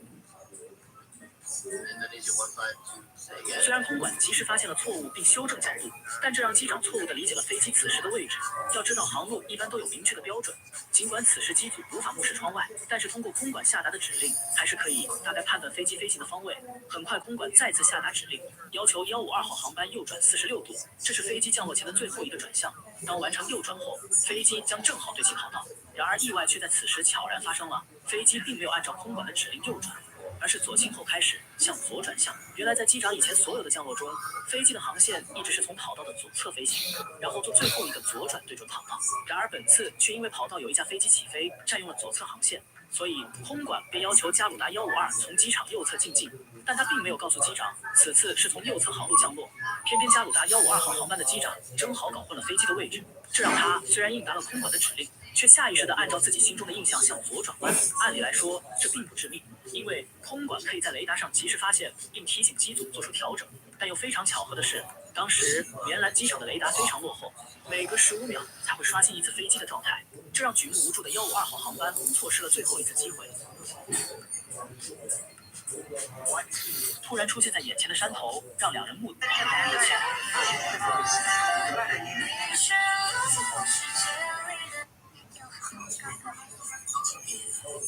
2勺就是。来自于中国东方航空的消息，这次坠机事故发生之后，目前已经将该公司所有737-800直飞航班的飞机全部控制在地面，而空中的航班落地之后不再执行航班。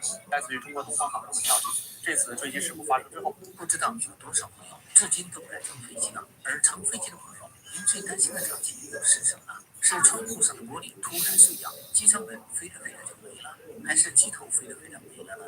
大家不要觉得在开玩笑，因为这些场景其实都真的发生过。而今天我们要讲的是另外一种可怕情景，飞着飞着顶棚没了，飞机变成了敞篷飞机，这就是发生在夏威夷的真实事件。大家好，我是陈年。1988年4月28日下午1点，一架载有95人的波音737阿罗哈航空243号班机正准备从夏威夷大岛西路飞往首府太香山，整个航程也就35分钟。这里的航程虽短，但班次却很频繁。2名飞行员对这条航线非常熟悉，3名空乘也跟往常一样热情地欢迎着每位乘客登机。对于他们来说没什么特别的，但异常噩梦却将在10几分钟后到来。登机时，一位乘客发现舱门右边有一道裂痕，虽然他对此感到不安，但他又觉得专业人士都会在意，应该不会有问题。前排的一位乘客也有不祥预感，他也不知道为什么，总觉得坐在前排有点心慌，所以他决定改坐到后排一个空位上。而这种神秘的第六感就在之后救他一命。下午1点25分，243号班机开始起飞。因为这架飞机已经服役19年了，所以在起飞和降落时会有一些噪声和晃动，但机组人员却早就习以为常。因为航程较短，所以飞机上并不提供餐食，但也会给乘客送一杯饮料。飞机进入爬升阶段后，3名空乘开始忙碌起来，叫蓝星的空乘主管也在忙着给乘客送饮料、收杯子。1点45分，飞机爬升到7300米的巡航高度，再有10几分钟，他们就能落地了。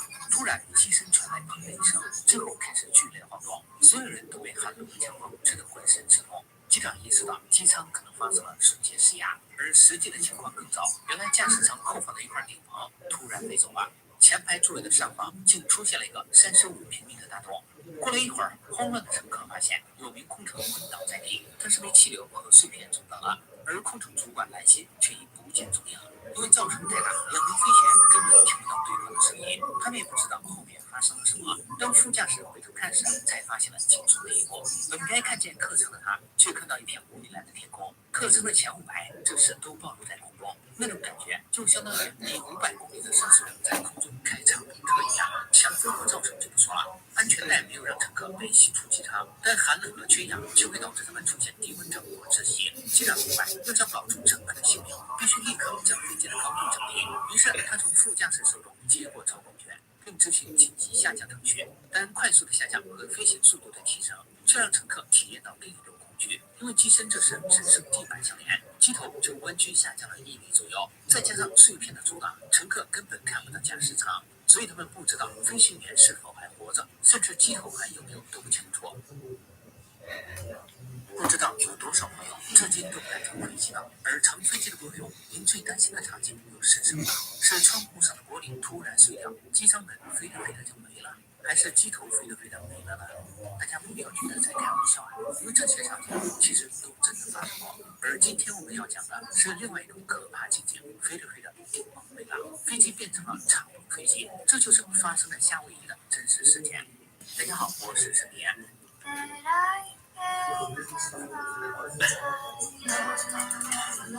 也许大家也可以听见，在我身后已经传来这个家属的哭喊之声啊。那我们刚才也是在外面看到有一些家属的情绪比较稳定，但是有一些人呢，明显是已经非常的焦虑，在等待当中了。我们最新看到的消息是在门外停泊着几辆这个救护车，如果一旦是有这个家属出现这种失控或者是情绪非常紧张的情况，可以就近的就医。同时我们也了解到呢，在现场航司也是安排了今天晚上为这些家属安排就近的酒店的入住，因为最早的一批家属可能下午3点钟就来到这里等待消息了，但是目前暂时是没有最新的任何消息。同时我们也看到现场有很多这种核酸检测的人员，他们可以进行完核酸检测之后呢，就到附近的酒店进行休息，以及等待最新的消息。也许大家也可以听见，在我身后已经传来这个家属的哭喊之声啊。那我们刚才也是在外面看到有一些家属的情绪比较稳定，但是有一些人呢，明显是已经非常的焦虑，在等待当中了。我们最新看到的消息是在门外停泊着几辆这个救护车，如果一旦是有这个家属出现这种失控或者是情绪非常紧张的情况，可以就近的就医。同时我们也了解到呢，在现场航司也是安排了今天晚上为这些家属安排就近的酒店的入住，因为最早的一批家属可能下午3点钟就来到这里等待消息了，但是目前暂时是没有最新的任何消息。同时我们也看到现场有很多这种核酸检测的人员，他们可以进行完核酸检测之后呢，就到附近的酒店进行休息，以及等待最新的消息。也许大家也可以听见，在我身后已经传来这个家属的哭喊之声啊。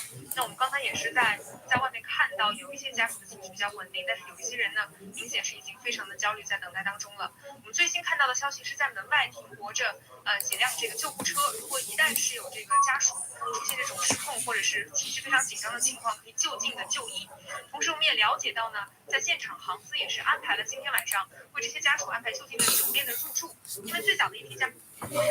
中山三角高雅市场。内蒙人的小零食，草皮溜的黄牛肉、厚脂肉制成的牛肉，3斤鲜牛肉出1斤，没有防腐剂，老人孩子家属都能吃。我们的飞机已经抵达昆明长水国际机场，昆明的地面温度为30°C，86华氏度，500里温时芬兰人民，数千年往事，出生心头。昆明，一个被阳光雕刻的城市，这片阳光倾斜于我们的飞机已经抵达昆明长水国际机场，昆明的地面温度为30°C，86华氏度，500里温时芬兰人民。数千年往事触上心头。昆明，一个被来看一个突发消息，央视新闻的报道：一架东航搭载100斤波音737客机在广西梧州航线发生事故，并引发山火。目前救援队伍已经集结，正在靠近，伤亡情况未明。这个飞机是东方航空公司 MU5735由昆明飞往广州，该客机是一架 B737-800NG 客机，注册号为 B1791-706.8年。民航局已经启动了应急机制，工作组正在赶往现场。而这并不是波音系飞机第一次出事故了。2020年1月8号，一架飞往乌克兰的波音737-800飞机，在从伊朗起飞后不久坠毁。2018年，737 MAX 突然坠落。2019年3月，隶属埃塞俄比亚航空公司的一架波音737 MAX 突发故障坠毁。现在东航的这起事故还没有更多的消息，希望能平安，我们也将会继续关注。来看一个突发消息，央视新闻的报道：一架。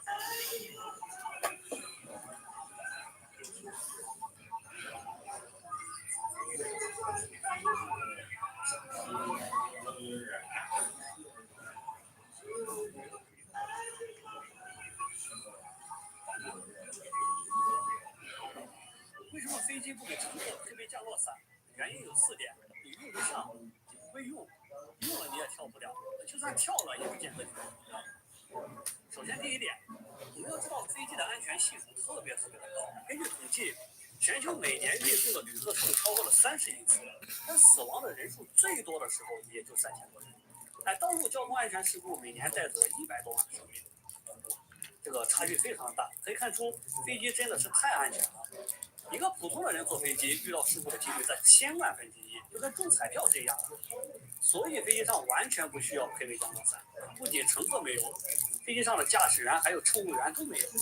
那第二点，就算有了降落伞，在危急的时刻你也不会用，完全就穿不到身上，因为每个乘客的心理素质还有身体素质都不一样，不是每一个人都能像空降兵一样沉着冷静、手脚麻利。就算是飞机上现在配的那个救生衣，我相信在危险的时刻也有很多的人不会正确的使用，就别说降落伞的这个门槛有点太高了。那第3点，就算你穿上了，你也跳不了，因为飞机是加压舱，你打不开舱门，就算你打开了，巨大的负压也会把你从飞机里卷出去了。那第4点，就算你跳了，也不见得能活着，原因很简单，因为飞机的巡航高度在1万米左右，这里缺氧寒冷的环境导致的死亡率要远远的要大于存活率。就算你有幸度过了这个难关，也不见得能活着。假如你落在了海里，落在了荒岛，或者是原始森林，或者是山区里，存活的几率几乎为零。所以说，还是乖乖的待在机舱里，兴许会有奇迹。我是理论科学，点个关注，我们一起学习有趣的科学知识，拜拜。为什么飞机的黑匣子是什么？为什么出了事后首先要找它？其实黑匣子并非是黑的，而是橙红色的，它能将机内传感器所收集到的各种信息及时接收下来，并自动转换成相应的数字信号，连续进行记录。当飞机出现事故时，黑匣子依靠紧急定位发射机，自动向地面发放发射出特定频率，宣告自己所处的方位，以便搜寻者速播寻找，帮助破解飞行事故的秘密。飞机的黑匣子是什么？为什么出了事后首先要找它？其实黑匣子并非是黑的。两口子想做点小生意的，别着急。大雨在梦境的缝隙流过，凝望你沉睡的轮廓。大雨在梦境的缝隙里。注意看，这是国内航空史上最为严重的一起空难之一。仅仅是因为机长一个错误判断，驾驶飞机自杀式直接撞向了山上，50吨重的飞机当场解体。等到救援队来到时，发现现场画面简直惨不忍睹，50吨重的飞机最终只剩下2吨重的飞机残骸，而飞机上133名乘客和8名机组人员也全部丧命，无一生还。唯一的就是现场竟然没有一具完整的尸体，地面上尽是散落的机械残骸和部分人类肢体，可想而知这场空难的严重程度。1992年的11月24日早上7点，一架满载133名乘客的南方航空公司正在广州白云机场准备起飞，飞机将要从广州飞往桂林的齐柏林机场，飞行时长大概1个小时20分钟。机长是来自广东潮州的周继南，在广州白云机场已经任职10年，飞行时间已经高达4165小时。副驾驶是王文华。上午的7点17分，飞机离地起飞，半个小时后，飞机进入了桂林整治区域，飞行高度1000米。当时飞机通讯一切正常。7点50分，机长请求将飞机下降至2100米，塔台在观察情况后回复可以。在随后的几分钟内，飞机中断了所有联系。塔台很快发现了异常，发现 CZ3943航班突然在雷达画面中消失。当塔台想再次联系上飞机时，却一直没有收到飞机的消息。此时，空管联合地面组织迅速组成救援队伍，前往飞机雷达失事前的15公里区域内进行搜查工作。最终在上午的10点50分，在天马山的丛林中找到了飞机的黑匣子和部分飞机残骸。这架飞机是从2100米的高度自杀式的撞向山上。为了揭开事情的真相，南航和当地政府很快成立了调查小组，前往广西桂林，在飞机失事的现场找到了飞机的黑匣子，但黑匣子已经被撞得支离破碎，里面的数据严重受损，这就非常奇怪了。一般情况下，黑匣子是放置在飞机最安全的尾部，而黑匣子外壳在石油厚重的钢板和绝缘隔热的保护材料组成。为何会在这一场事故中被毁灭得如此彻底？在调查中发现，其实飞机失事当天天气情况晴朗，并没有恶劣天气的出现。即使真遇到恶劣天气，通讯记录也不会出现突然中断。因此，调查人员怀疑此次事情并非是一种意外，有可能是有人劫机。但事实上，在飞机失事前1-2分钟，飞机机组人员跟塔台正常沟通。假设遇到劫机，在短短的1-2分钟之内，飞机就直接撞向地面，这也不太可能。因此，调查人员大胆地猜测这是机长个人疏忽导致的一场灾难。在飞机失事之前，机长周继南就向塔台申请下降指令，飞机由原来的7000米下降至2100米。此时，机长发现仪表盘的右侧引擎比左侧引擎动力输出小，随后自动驾驶系统将左机翼上调了5度，同时也将右机翼下降了3.5度，为了就时维持飞行平衡。不过，此时的飞机仍然不受控制，由于右侧机翼发动机动力系统出现问题，飞机开始向右滚转，直到飞机右坡度达到46度，机长才有所察觉，准备亲自操控飞机。然而，谁也没想到的就是，机长惊慌失措，错误地将方向弄混，继续向右搬动操作杆，加剧飞机滚转。当飞机已经滚转至168度时，机组人员还猛烈的拉杆，导致飞机自杀式的向地面俯冲，最终飞机坠毁在广西天王山上，导致所有乘客和机组人员当场死亡。除了此次事故，其实在1996年的6月9日，东方航空公司的一架客机也发生了类似的情况。当时这架飞机正在准备降落，在降落的过程当中，飞机机身也逐渐偏向一边。当机组人员准备矫正飞行姿态时，机长发现方向舵被卡死住了，惊险之时，飞机又自己恢复了飞行姿态，这才没有导致悲剧的发生。事后，美国联邦安全局联合波音公司对波音型号为737的客机进行全方位的检查，发现飞机上方向舵的液压计在经历极端温差时会自动隐藏，而这是直接导致飞机失控的原因。因此，在这次事件之后，波音公司对型号为737的客机进行统计，避免以后发生类似的事情。对于92年桂林空难的原因也极有可能是故障导致的。虽然官方并没有给出事故的最终原因，但每一次的空难教训无疑都是给人们敲响的警钟。无论此次事件是人为的原因，还是飞机本身的缘故，我们都应该不断的去改进和维护。注意看，这是国内航空史上最为严重的一起空难之一。仅仅是因为机长一个错误判断，驾驶飞机自进行统计，避免以后发生类似的事情。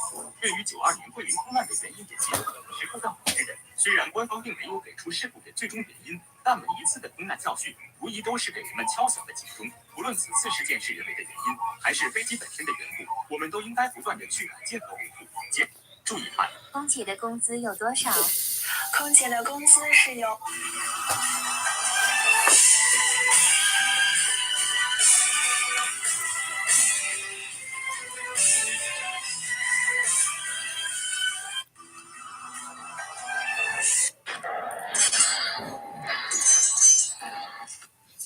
光效素材分享。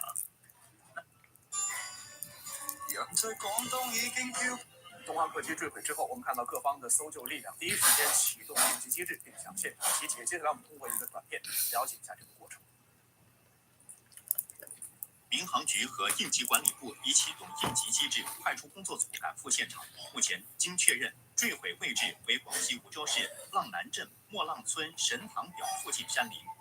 梧州市消防救援支队接警后立即前往救援，首批救援力量已抵达失事现场展开救援。目前，坠机引发的森林火灾已经被扑灭，现场救援已经开始。同时，广西消防救援总队迅速启动应急预案，调派5个支队、97辆车、505人赶赴现场增援，第一批增援力量已到达。此外，森林消防局派出广东肇庆、广西桂林驻防队伍共450人，也已经赶赴现场。广西壮族自治区有关领导正赶赴救援现场。中国东航也已启动应急机制，派出工作组赶赴现场，并已开通应急援助电话400-849-5530。那目前呢，东航也已经启动了应急机制，成立了航空器处置、事故调查、家属援助、后勤保障，包括法律支持、公共关系、安全保卫、财务保险，还有客货处置这样9个专项工作小组。那各专项工作小组呢，也已经今天晚上的18点乘坐吊机飞赴了事发地。对啊，你们是拿专业去啊，专业啊，我晓得啊。导演，你说这个宝贝好霸气哦，这上架到。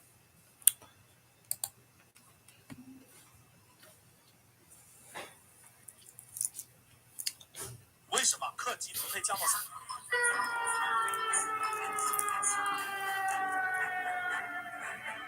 是消防救援支。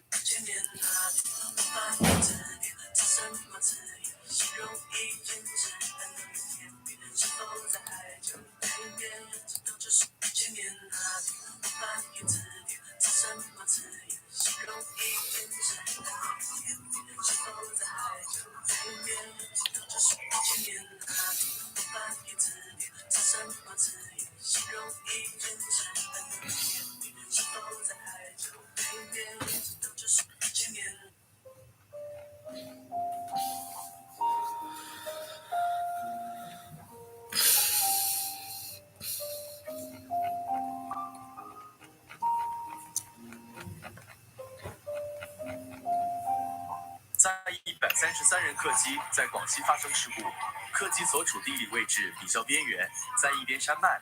据央视新闻，3月21日，一架东航搭载133人的波音737客机在广西梧州城县发生事故，并引发山火。目前救援队伍已经集结，正在靠近，伤亡情况未明。据上游新闻报道，广西梧州消防工作人员表示，已经接到了相关救援消息，正在调派力量赶赴现场进行确认。消防现在在位的人员都出动了，现在没有明确的地点。稍后会有具体的消息发布。据梧州消防介绍，该客机所处地方地理位置比较边缘，不是村落或城市，而是在一边山脉中。现在，当地消防正在尽快赶往现场。能见地属于广西壮族自治区梧州市东街仓龙围区、南界岑溪市、玉林市荣县、西临贵港市平南县、北与龙山县、昭平县毗邻。据多个航空媒体微博，东方航空15735由昆明飞往广州。根据 Flightradar 24显示，速度和高度在梧州附近出现骤降。东航15735由昆明长水飞往广州白云。该飞机正常的落地时间亦为下午15点05分。在133人客机在广西发生事故，客机所处地理位置比较边缘，在一边山脉。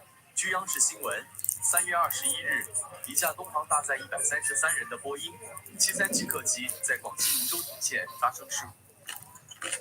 就说西汉子会乱成，心茫茫，我的心儿慌呀慌。这是航空史上真实发生的空难，一架民航客机就像做飞行表演一样在空中翻滚俯冲，最后甚至完全翻转了过来。机组拼命稳住飞机，试图在不远处的机场迫降，他们究竟能否成功？这架261号班机正在高空巡航，而本趟航班机组的2位飞行员都有着超5000小时的飞行经验，机长更是飞了近2万小时。负责此次直飞的是副驾驶，机长则负责观察仪表。但很快他就发现了问题，飞机的配平警告灯亮了，而配平指的是自动控制飞机俯仰状态的系统。经验丰富的机长很快就意识到可能是尾翼卡住了，因为此时的机头是稍微向下并保持不变的。副驾提议关闭自动驾驶，手动操纵配平，以便于试探出问题的严重性。但就在自动驾驶关闭的一瞬间，飞机直接想要俯冲，还好副驾有所准备，用力拉住了操控杆。然而这并不轻松，他需要很大的力才能勉强维持飞机平飞的状态。机长此时非常冷静，毕竟飞机至少还能飞。机上的乘客也没有察觉到丝毫的异常，飞机依旧平稳地保持在万米高空。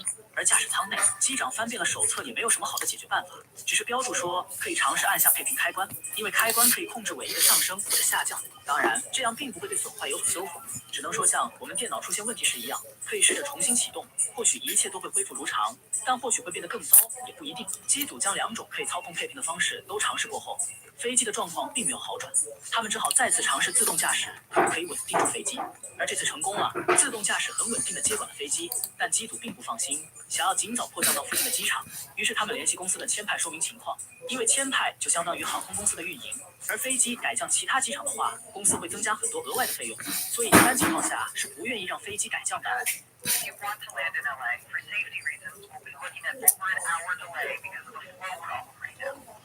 但机组明白飞机上发生的一切都不会是小问题，最终他们还是决定备降。然而没过多久，航空公司的维修人员传来通讯。Did you try the suitcase and pickle switches? We've tried just about everything. If you've got any hidden circuit breakers, we'd love to know about them. Okay, thank you, sir. I'll see you when you get to LAX. 这让机组2人非常无语，基本上说了和没说一样，对他们没有一丁点的帮助。然而眼下也没有其他更好的办法，于是机组决定按照维护说的，再次尝试按下配平开关。而这次副驾提前准备好拉住操控杆，以便及时稳住飞机。但随着机长整个机身都开始颤抖。哎呀，我不睡一下，不扯你一下的，你忘记撇了去了。机组意识到飞机是出了大问题，说是不联系好啊，拉起来，不然飞机这完全没摸的这个概念呢。控制杆改平飞机，但没有丝毫作用，飞机的高度不断下降。啊？副驾赶紧什么啊？这样可以加大飞机的阻力。机长希望在飞机减速的瞬间借力拉起操纵杆，从而让飞机在俯冲中改出。幸运的是，谁是不睡的？飞机终于在7000米左右的高度平稳下来。啊？没听见咯？妈给你！中国听没得就是心有儿，什么的咯？真是。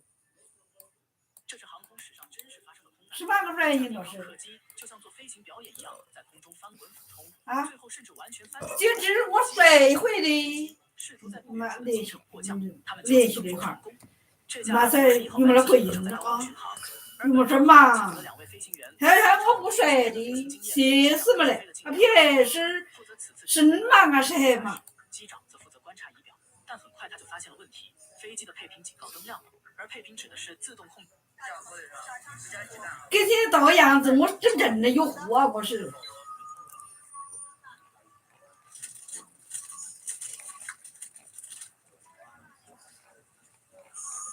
他死的，那是我不才江州的，你知不得？咋个不晓得？俺的我是累了扛这个，那是，你们呐？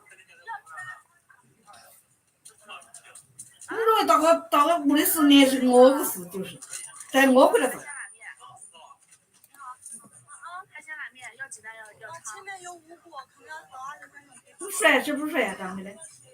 帅。帅你怎么不帅的？整天都坐到修房里，不出门，就忙着没事，就忙着没事。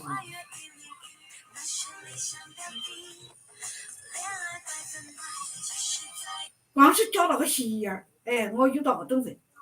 你说我是玩，我又是到底是认真的还是认真的？我也不等。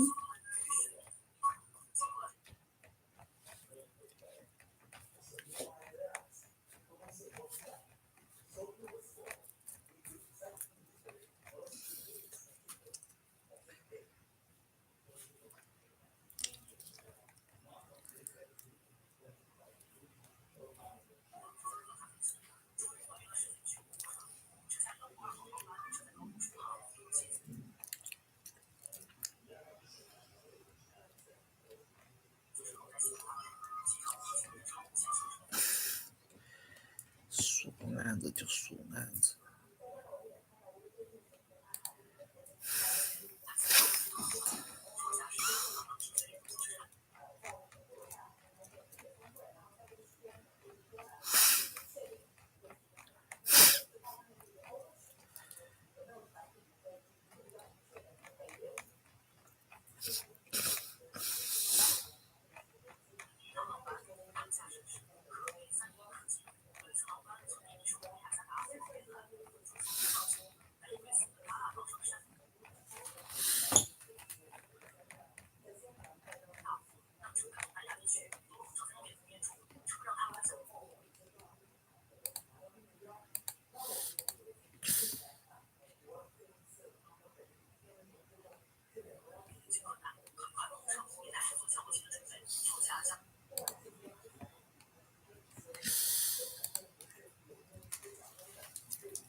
The court.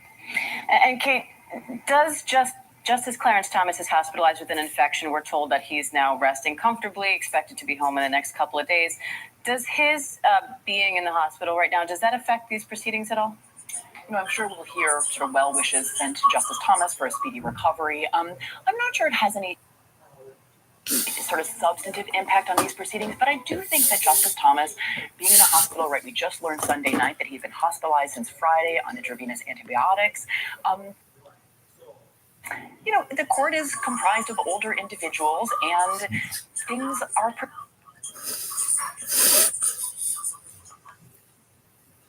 precarious at the Supreme Court, right? Both Justice Ginsburg and Justice Scalia obviously passed away while serving on the court. Again, all indications are that Justice Thomas is on the mend, but things can change quickly in a court of just 9. And so even though a confirmation of Judge Jackson would just essentially preserve the status quo of a 6-3 conservative court, things can change quickly. So I'm sure that will hang over these proceedings, even if they're not, if none of that is explicitly acknowledged in the Senate this week.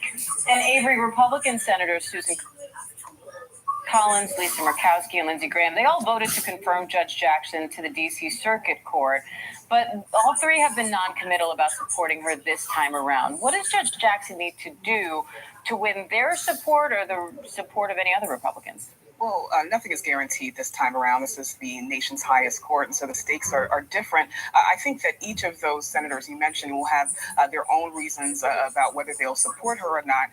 We know that Senator Collins said that she wants to see how Judge Jackson handles the questioning during these hearings. We know that Lindsey Graham said that the radical left won when Jackson was nominated, and we know that he was in support of a different candidate, J. Michelle Childs of South Carolina. And then when you look at Lisa Murkowski, she's up for re-election this year. She's up against a Trump-backed primary challenger, and so there's going to be questions for her. Does she want to give those folks another tool in their arsenal to wield against her? All right, Kate Shaw, Avery Harper, thank you both. And let's talk a little bit more about this with ABC News contributors Barbara Comstock, a former Congresswoman, and Yvette Simpson, the CEO of Democracy for America. Yvette, I'd like to start with you. Republicans have called Judge Jackson a radical liberal going into this, or at least some of them have. How is she viewed by the progressive? Someone that is a uniter. We love her, both in the coverage knowing. Look, what we know about Republicans, one of the top pedigree of justices that you're ever going to see come to have united around her. In fact, we're early supporters of hers when came out. In fact, progressives would have been happy with anyone on this list, African-American woman, for the first time, actually, a uniter and someone who's going to get support from the entire base of the Democratic Party. And now, Barbara, some Republican senators are expected to bring up criticism such that Judge Jackson is soft on crime and even soft on porn crimes specifically. What kind of arguments are you looking out for, and what kind of an impact do you think they'll have? Well, I think Republicans have to be careful of not overstepping because this is an historic nomination. So regardless of your politics, I think we certainly should be celebrated. And while Republican senators may be opposing her and bringing up issues, she's going to be introduced by a Federalist Society Republican-appointed judge, Judge Tom Griffith. Judge Michael Ludig also supported her, another Federalist Society icon. And she has letters of support from lots of former Republican Justice Department officials, as well as former Speaker Paul Ryan, supported her. So this issue that Senator Hawley brought up, I think, has already been criticized by Republicans, including on National Review's website today. Former prosecutor Andy McCarthy addresses that whole issue. I think did a very good job of it. So I think that kind of issue that's been, overstated and isn't really consistent with the facts, it will be problematic. And I hope Republicans don't do that because, if you have a judicial philosophy difference, then I think you're going to see a lot of Republicans vote against her, just as every Democrat voted against Amy Coney Barrett. But that doesn't mean that these aren't great, eminently qualified women, both of them. And unfortunately, this gets involved in a lot of presidential politics. For Amy, there were three, there were people running for president, who, went after her. The same kind of thing can happen to Judge Brown Jackson. But I think in the end, they both get confirmed, and they both will be great. There are going to be two working moms on the Supreme Court, which, there were none of those when I went to law school. So I think that's pretty exciting. All right, Barbara Comstock, Yvette Simpson, we appreciate it. Thank you. And our congressional correspondent, Rachel Scott, has been on Capitol Hill all morning. She's got the latest for us. Rachel, what are you hearing from members of Congress, and what are you expecting to see today? Yeah, well, just the moment that we just saw right here, Judge Ketanji Brown Jackson actually just walked into that hearing room. You're going to see her pop up on that other camera in just a few moments. Today, history will be made in that room. And the court's 233.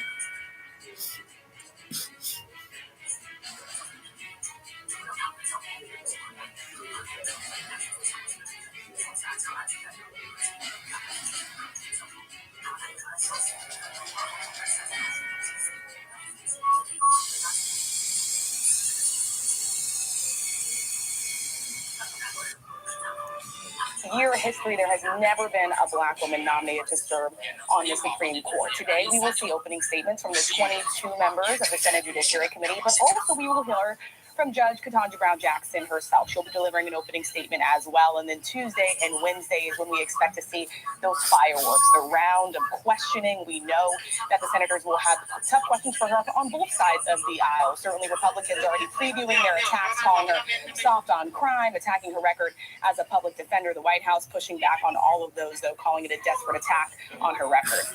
All right, Rachel Scott from Capitol Hill. Rachel, thank you. And again, those Supreme Court nomination hearings for Judge Ketanji Brown Jackson are about to get underway. As Rachel mentioned, the judge herself will be walking into that room shortly. Devin Dwyer is there in the room. He's been following this process from the very beginning. Devin, what are you watching out for today as we hear these opening statements? Yeah, first, Diane, you can see she's just walked into the room just after you started talking there, and she's in purple. She's taking her seat right now. The top Republican on the Senate Judiciary Committee, Chuck Grassley, longtime veteran of these sorts of hearings, is there to help her get seated. And you see behind her to the left of your screen now as the camera's pushing in, that's her husband with the glasses there on the left. He's a surgeon here in Washington, Patrick Brown Jackson. Her two teenage daughters, Layla and Talia, are here in the room as well. And we also just saw her parents, Diane, who she was born in East but raised in Florida. She'll be the first Supreme Court justice in generations to come from Florida, if confirmed. That personal history will in large part get mentioned at these hearings as well. She's talking about public schools down there. Her parents were public school teachers as well. And you see her being greeted now by dignitaries in the room. In terms of what to watch for today, this is really the introductory moment for Ketanji Brown Jackson in the nation. We did hear from her briefly when she was first nominated by President Biden at the White House 2 weeks ago. But this is her moment to shine. The lights are bright. The national television cameras are here. It will be live streamed around the country. And remember, once these justices get confirmed to the court, you don't really see from them much after that. So this is really a moment for the country to really soak her in. And Devin, as we heard pointed out, she will be introduced today by a member of the Federalist Society, normally a society that will associate only with conservatives. So how significant is that for this attempt to get bipartisan support? Yeah, it's very significant, Diane. I mean, the White House from the beginning of this process has really tried to make a play to get Republican support and make it tough for Republicans to vote against Ketanji Brown Jackson, both because of the historic nature of this moment, but also because of her decisions. Her philosophy, very much considered mainstream. Judge Thomas Griffith, a highly respected judge, retired now, very active with the Federalist Society, is here. He will introduce her along with a former Harvard classmate and roommate of Ketanji Brown Jackson, Lisa Fairfax. All right, and it looks like that hearing is getting underway again. The nomination hearings for Judge Ketanji Brown Jackson. Let's listen. Welcome, Judge Jackson. Thank you to you and your family. Thank you, Senator. This is a moment, and you have much to be proud of. I know you have members and friends who you want to, and we all look forward to hearing those introductions when you make your later. At the outset, I want to note that I was sorry Clarence Thomas was hospitalized yesterday. I speak for all the members of the committee and wishing him a speedy recovery. Before I turn to my own opening statement, I want to briefly discuss events and the ground rules for the hearing. The committee has 10 minutes to make an opening statement. We'll go in switching between Democratic and Republican senators. Who made their opening statements, we'll hear from Judge Thomas Griffith, Professor Lisa Fairfax, who are here today to introduce you. Each introducer will have 5 minutes to make an opening statement. Finally, we'll administer the oath to Judge Jackson, and she will make. That will conclude today's events. Tomorrow we will begin. For those sitting in the audience, welcome. You can be here to witness this historic occasion. I ask to be respectful and quiet during the hearing. Stand up unless you're entering or exiting the room. Be asked by one of our distinguished members of the Capitol to sit down. If you refuse, you'll be escorted. We will not tolerate any disruption will result in immediate removal. I also ask that our audience be respectful of the members of the Capitol to ensure everyone's safety. With that, opening statements. Judge Jackson, as I said, again for being here today with your family. The Supreme Court has a long and storied history and been filled by many superb justices whose contributions to the rule of law have stood the test of time. But the reality is that the court's members in one respect have never really reflected the nation they serve. When the Supreme Court met for the very first time of 1790 in the Exchange Building, there were nearly 700,000 slaves without citizenship in this new nation of nearly 4 million. Neither African Americans nor women right to vote. There was no equal justice for a majority of people living in America. It's more than 230 years. The Supreme Court has had 100 justices. 108 have been white men. 2 justices have been men of color. I've served in the court, and just 1 a woman of color. Justice has been a black woman. You, Judge, can be the first.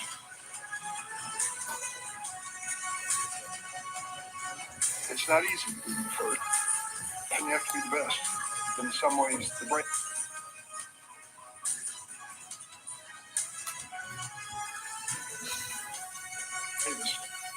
We're not prepared to face that kind of heat, that kind of scrutiny, that of the national spotlight. But your presence here today, us to brave this process, will give inspiration to millions of us who see themselves in you. As I mentioned to you, I was at the steps of the Supreme Court this morning to see the rally. There were so many young African American women there.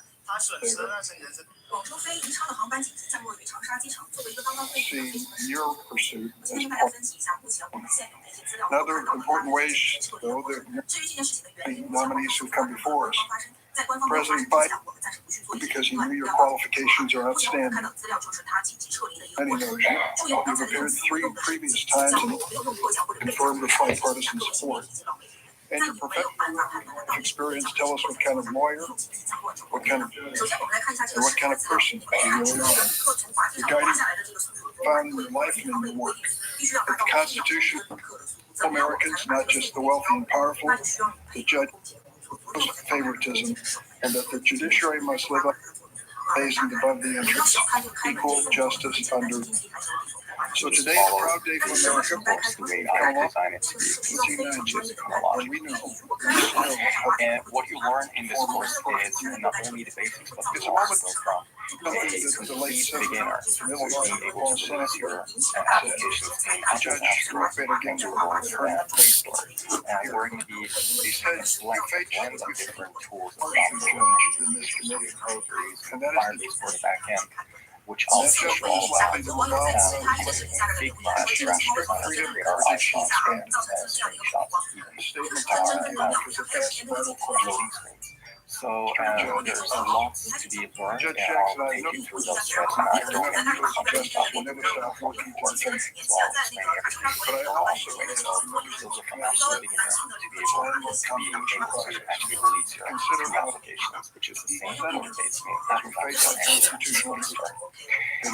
If you're attending this course, please do follow us on social media, and I really appreciate it. I'm at on Twitter, and also you can find me by my full name on LinkedIn. That'd be much appreciated. This was, of course, for free, but for those who want to are able to support me and independent mind, a record of excellence and integrity, dedication to buymeacoffee.com/member. So, without further ado, let's just jump right into it. Much like Justice Steve. Hello, everyone, and welcome to the first chapter of we have our a nominee product who course. embodies the same qualities. There are so many different topics that I could choose for the first chapter, and they're all very important. Integrity from However, championship debate after going through the material that I'm preparing for you for this course, I realized that one of the absolute basic points that we have to go through is the developer accounts. For Apple federal and district Google. judge and circuit court Now, if judge. you're not familiar with the term of developer account, or basically what a developer account allows you to do is to release your applications on Apple App Store and Google Play Store. From American Thinking on Law Enforcement. As I mentioned in the introduction, you may choose to follow along this course without actually reading application, the App Store and Play Store. But even if you do decide to not release the applications on the Google Store, you will still for the functional experience of development for iOS and Android, you will most definitely need a developer account. And the reason behind that is, I mean, it is quite deep to try to explain the actual reason behind it. But from my perspective, one of the most important reasons you may want to have a developer account is to create the so-called app IDs. So every application on iOS and every application on Android has an identifier, which is usually something called a reverse domain identifier. And it's kind of like I still find it strange the way it is, but somewhere, somehow, it was decided that every application needs to have an identifier, and every identifier is kind of like associated with the domain name. And the domain name is kind of like a website, for instance, if you have username.com as your website. And you would say that, okay, I'm going to create an application for iOS and Android water, and I call it Simplar.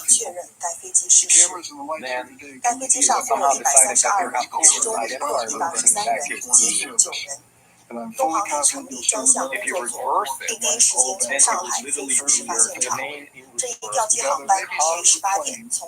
without a shred of your name that you'll be a rubber stamp for this your president. application's name. For these would-be critics, I have four I don't words. I mean, if somebody's Your complete record has been if somebody knows the reason behind it, I would be prosecuted. And I'm sure that there are resources out there explaining why that is the case. But it kind of feels like it's these 12,000 norms transcripts and you just have to roll. So testimony before the committee. the reason I explained the app identifier is that when you set up your backend layer, so you can set up the backend layer together. Clients that you like themselves is going to talk to your client store the nodes, take the nodes, For and against presidents and administration. Meta also require you to have your app identifier For their employees and faithful to the law, not to inflation. even though you don't necessarily have to develop an app identifier, because an app identifier is just something that you decide, okay, here's my app identifier, I do my website install this, blah, blah, blah. Even though you don't actually use a website, that's the thing, what an app identifier usually is a website, so don't worry about it. And so we don't have to have a website, so we can follow along with these steps that I'm going to make here. Selection process. But it is still good practice to your developer account in order to officially register to properly have these. Another reason that you will need a developer account for Apple and Google is that you will, for Apple, if you want to be able to pull your application onto a telephone, 下面的话有一个在一个深凹的地方，有一些飞机查了哈，就有一些大一点，有一些小一点的一个低的，那个飞机至少那个好像也是要2米多吧，一个，这珊瑚已经灭了。 Despite your record, you've heard claims that you are, quote, soft on crime. These baseless charges are unfair. 3月21号，记者从西藏自治区应急管理部门获悉，一架东航波音737客机在广西梧州市藤县掉落，并引发山洪。目前救援队伍已经集结，正在靠近，伤亡情况未明。现在我是在前往藤县的路上，请关注新华社后续带来的相关报道。 Critics have even stooped to accuse you of sharing the views of the clients you represented. There's no way to know that your work was a service to your promise.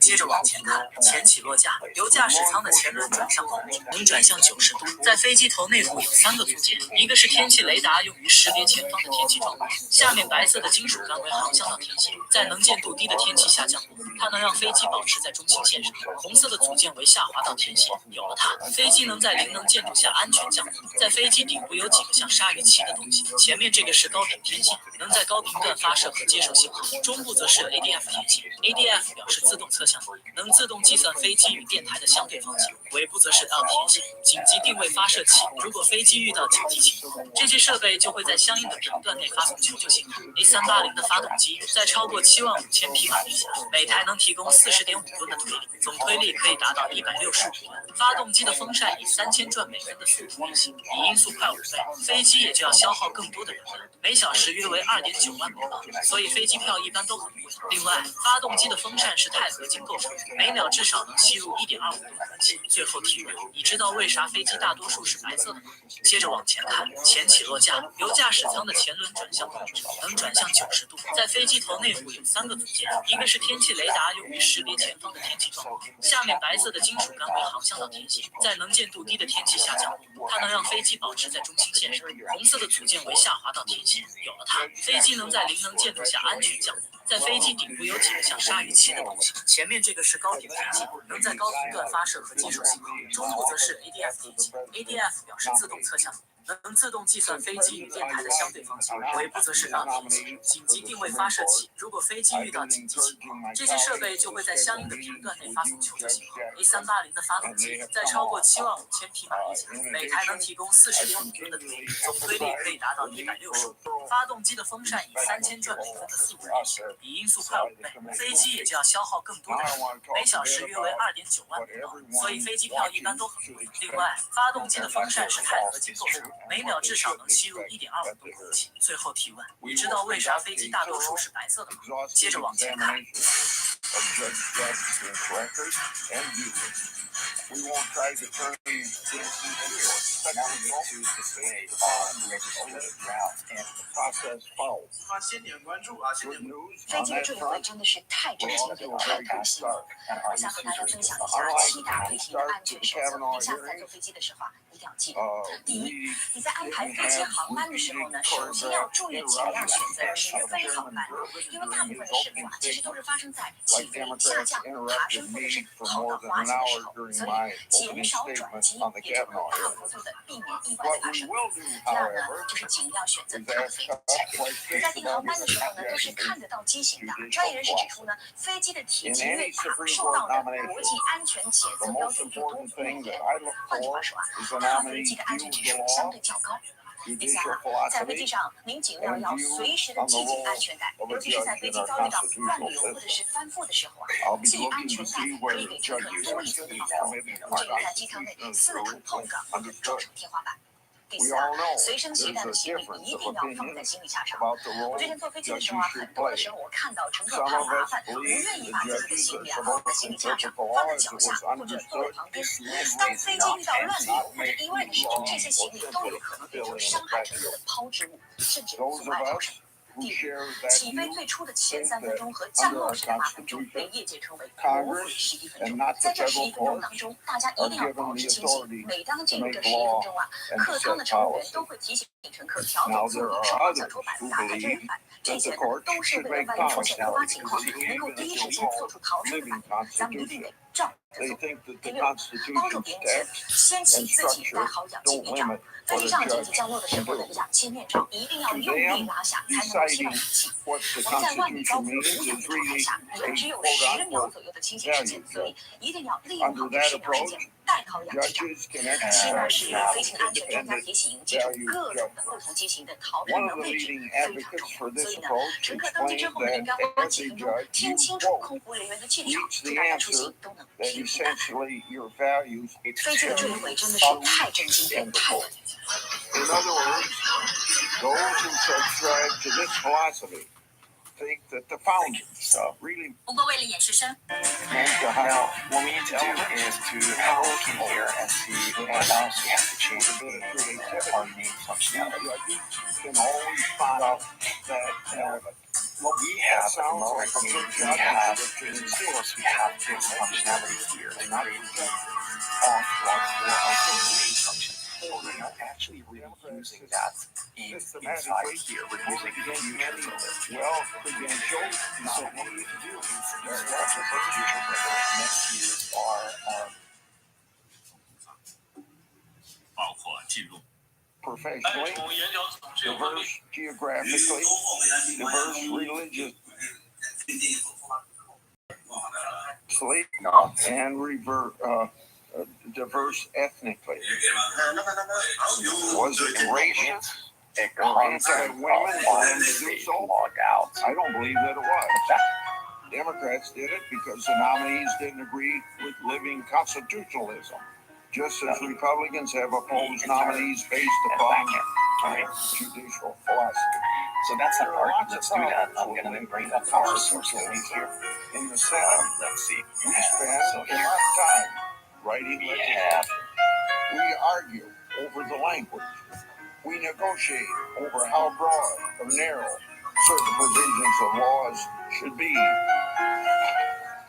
If we can't convince our colleagues to adopt all of our ideas, we have been known to compromise every once in a while. We depend on judges to interpret laws as we write them. Okay. Judges impose their own policy preferences from the bench and essentially revise the laws we pass. It makes it harder for us to write good laws. Sometimes we need to include a provision that's very broad to get a colleague's support. If a judge rewrites the law later because of vague notions about fairness or equity or common good, that unravels all of our work here in the Congress.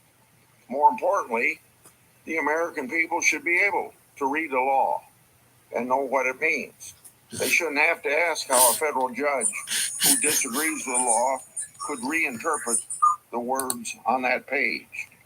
All of this leads to the conclusion as to why we must carefully examine federal judges' records, especially Supreme Court nominees.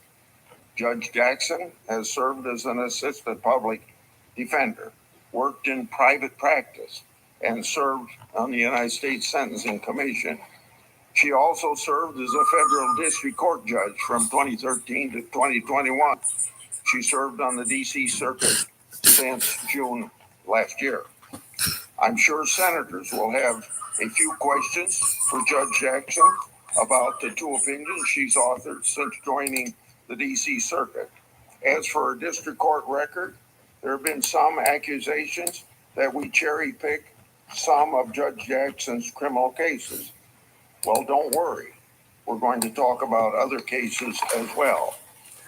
I was disappointed that we weren't able to get bipartisan agreement to ask for Judge Jackson's documents from her time as vice chair of the Sentencing Commission. The commission is an independent agency created to advise and assist Congress and the executive branch in the development of effective and efficient crime policy. And that's a quote. Unfortunately, it sounds like we'll have to wait until those documents are required to be released, and that will be about 20 years from now. Democrats have argued for time. Democrats have argued that Judge Jackson's time on the commission is an important part of her experience that she'll draw on as a judge. The Democrats are right on that point.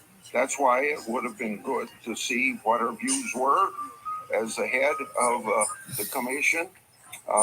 Explained in a letter to Senator Durbin, the public documents turned over to this committee represent the consensus views of the commission and not necessarily Judge Jackson's own views. The Obama White House sent us roughly 68,000 pages of material, but more than 38,000 of the 68,000 pages are repeated copies of emails, threads that keeping track of the tweets about the Garland nomination. Those emails contain just one tweet about Judge Jackson. More than 13,000 of the 68,000 pages are just lists of previous nominations. So that leaves only 16,000 of 68,000 that we received from the White House that aren't obviously useless like all the other documents received. But for comparison, the White House has still withheld 48,000 pages under the presidential records and FOIA exemptions. Now that's a lot of hiding, but the limited number of useful records that we received from the Obama White House show exactly why the Sentencing Commission documents would have been important. There are a number of dark money groups on the left that argue federal judges should make policy decisions based on judges' own values. I've talked about the troubling role of far-left dark money groups like Demand Justice have played in this administration's judicial selection process. When the Demand Justice isn't creating short lists for President Biden to pick judicial nominees from or putting out new litmus tests, they're running ads campaigns attacking the independence of the judiciary. The so-called progressive prosecutors in cities like San Francisco, Philadelphia, Boston, and Los Angeles. Now, what does that have to do that a co-founder of the an important role in Judge Jackson's nomination, or even interviewed Judge Jackson about the nomination to the Sentencing Commission. Learned from that process and why they strongly support Judge Jackson. However, it isn't all been bad on the document front, I want to make clear. We'd asked for briefs that aren't available online for DC Circuit cases Judge Jackson worked on as an attorney. At first, we were told they might not be available for a few weeks, but to our pleasant surprise, we received them early, apparently because the White House had asked for the documents as well. Judging by timetable, we were originally given to get the briefs. That request was made after she was announced. Now those documents concern Judge Jackson's time as assistant federal public defender. Democrats have accused Republicans of vilifying nominees who have represented criminal defendants. That's just not the case, and I think that's a very unfair accusation. Previous Supreme Court nominees have also represented criminal defendants on appeals. Chief Justice Roger Roberts was appointed by the Supreme Court to represent a defendant in an important criminal law case, and he also helped represent an inmate in a Florida death row. And Justice Barrett represented a criminal defendant appealing their conviction while she was in private practice. Now, I've distinguished between two types of nominees who have worked in criminal cases. There are Bill of Rights attorneys who want to protect defendants' constitutional rights. Then there are what I've called criminal defense lawyers who disagree with our criminal laws. They want to undermine laws that they have policy disagreements with. And of course, that's a very important difference. Just a year ago, no, maybe it's now 2 years ago, Democrats had no trouble opposing nominees based on arguments these nominees made on behalf of clients. I could read off quotes of Democrats doing that to Trump nominees, but we only have a few minutes for these opening statements, and I'd run out of time. On a final note, during Justice Barrett's confirmation hearing, Democrats said that she would, quote unquote, judicial torpedo, aiming at protections for pre-existing conditions. We heard that argument repeatedly. Conservatives and anyone who actually looked at her record and laws said that that was strictly nonsense. But Democrats were sure otherwise. Well, when that case was finally decided, Democrats were proven wrong. I'm sure that won't deter any of my Democrat colleagues from making some confident predictions this time around as well. But the public record should remember their track record and perhaps take those claims with a grain of salt. They were wrong in their strong declarations how Justice Barrett would rule. Judge Jackson, congratulations on your nomination. I look forward to hearing from you about your record, your views on the law, and your judicial philosophy. Thank you. Thanks, Senator Grassley. Next is the President Pro Tem of the Senate and former Chairman of the committee, Patrick Leahy. Well, thank you, Mr. Chair. And Judge Jackson, welcome. It's really good to see you again. You know, today and actually throughout this week, the committee and the country are going to hear from Judge Jackson. She's been nominated to be the next Associate Justice of the United States Supreme Court. Any nomination of the court is historic. There have only been 115 justices in our nation's history. Judge Jackson's nomination, of course, is historic in more ways than one. Her nomination, pending a confirmation by the Senate, will bring us one step closer to having a Supreme Court that is more reflective of our nation.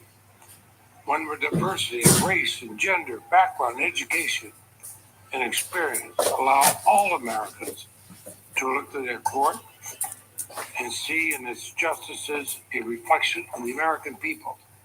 Judge Jackson, you know, with your presence here today, you are writing a new page in the history of America, a good page. Who the president nominates and the Senate decides to confirm to our federal judiciary and especially our nation's highest court, that's extremely important. The American people, our constituents, and their faith in the courts, that's central to our democracy. They lose their faith, and democracy loses.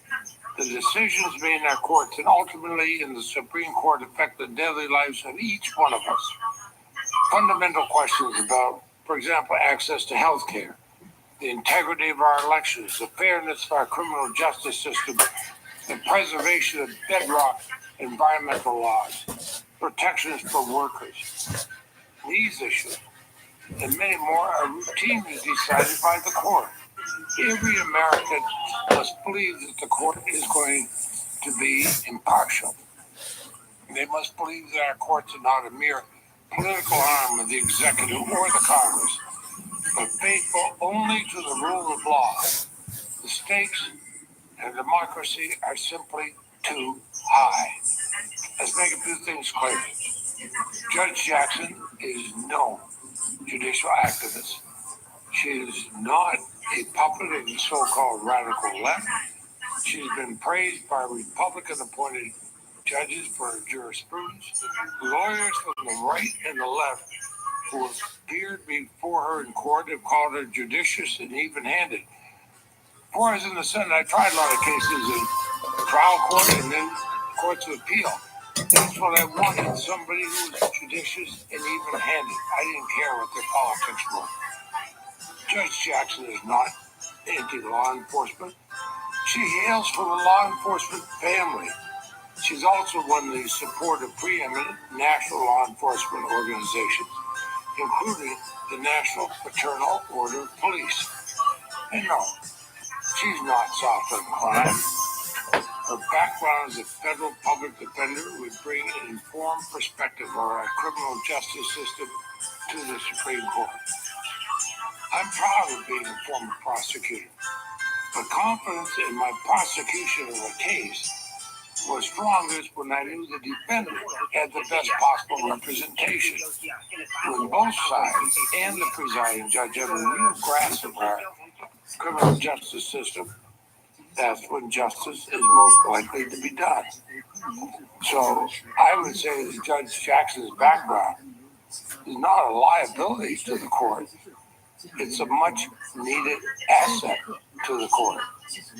And since her nomination, again here today, we've heard about the long distinguished record of Judge Jackson, graduate of Harvard Law School, a judicial clerk at the district, circuit, and Supreme Court level, a federal appellate judge, a federal district court judge, a member of the U.S. Sentencing Commission, an attorney in private practice, and a federal public defender.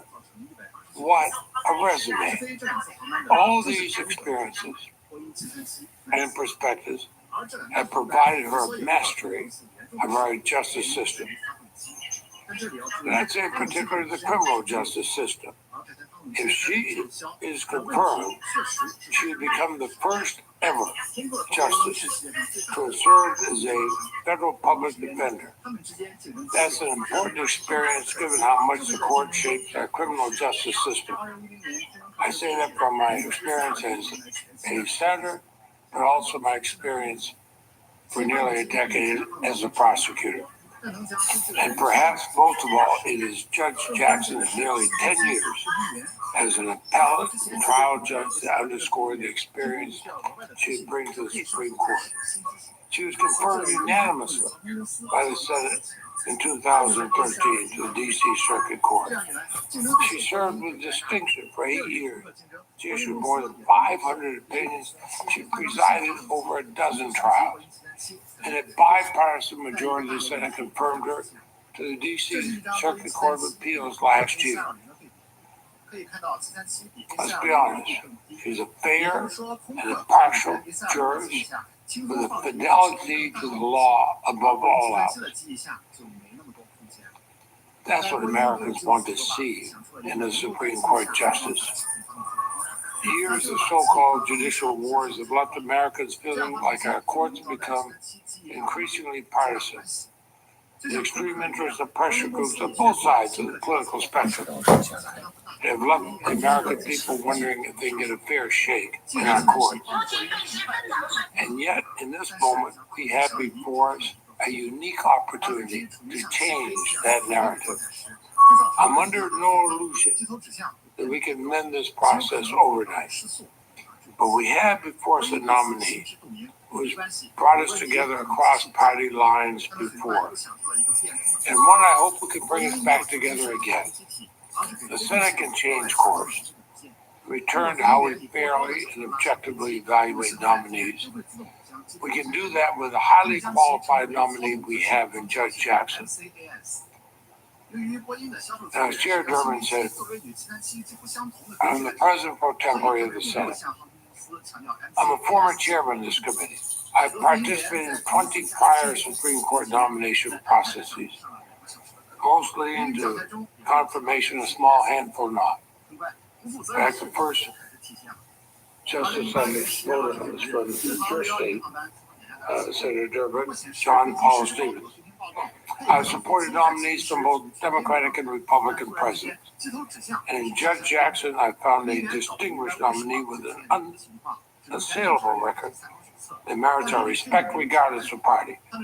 I believe the American people will see in her what I've come to learn in my review of her career and her life story. Her nomination is a reflection of the arc of our democracy. The arc that bends towards justice, as Dr. King once said. Although it bends and starts with every generation, we have sought to become more inclusive, more representative. We've looked at citizens, civic leaders, elected representatives, and yes, to judges to strengthen our democracy, and to recognize that our strength comes from our diversity. Judge Jackson's story, her nomination today, is part of the evolving story of America. So, Judge Jackson, I want to congratulate you on this nomination. Despite all the darkness in the world, and the political brinksmanship has unfortunately become a hallmark of Congress in recent years. Your nomination actually fills me with hope. Hope for the court, hope for the rule of law, hope for the country. One need look no further than the chaos, the devastation, and the inhumanity halfway around the world in Ukraine to know how precious our democracy is and how precious the legacy we have in our independent federal judiciary.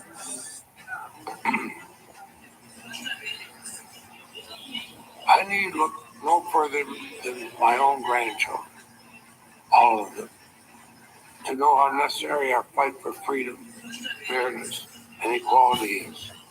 The independence and impartiality of our courts and of the Supreme Court are a cornerstone of the great experiment that is the United States. And you, the American people, have a nominee in whom they can be proud. We have before us an historic moment, and I hope we can meet it as senators. So I look forward to your testimony. Thank you. Thank you, Senator Leahy. Next is another former chair of the committee and Senator from South Carolina, Lindsey Graham. Thank you, Mr. Chairman. Again, congratulations. Well-deserved honor here. You have worked hard all your life, and you have much to be proud of. I have said in the past that I think it's good for the court to look like America, so count me in on the idea of making the court more diverse. And in the history of our country, we've never had an African-American woman serve on the court. But I also said that didn't get much coverage. I want the court to play a particular role in America. One is make it more look like the country, but also make it operate in the confines of the Constitution. That didn't get a lot of coverage. So the hearings are going to be challenging for you, informative for the public, and respectful by us. I hope we can meet those criteria. It won't be a circus. We're off to a good start. Chairman Grassley couldn't get the first word out of his mouth before they shut down the place, so that's off to a good start.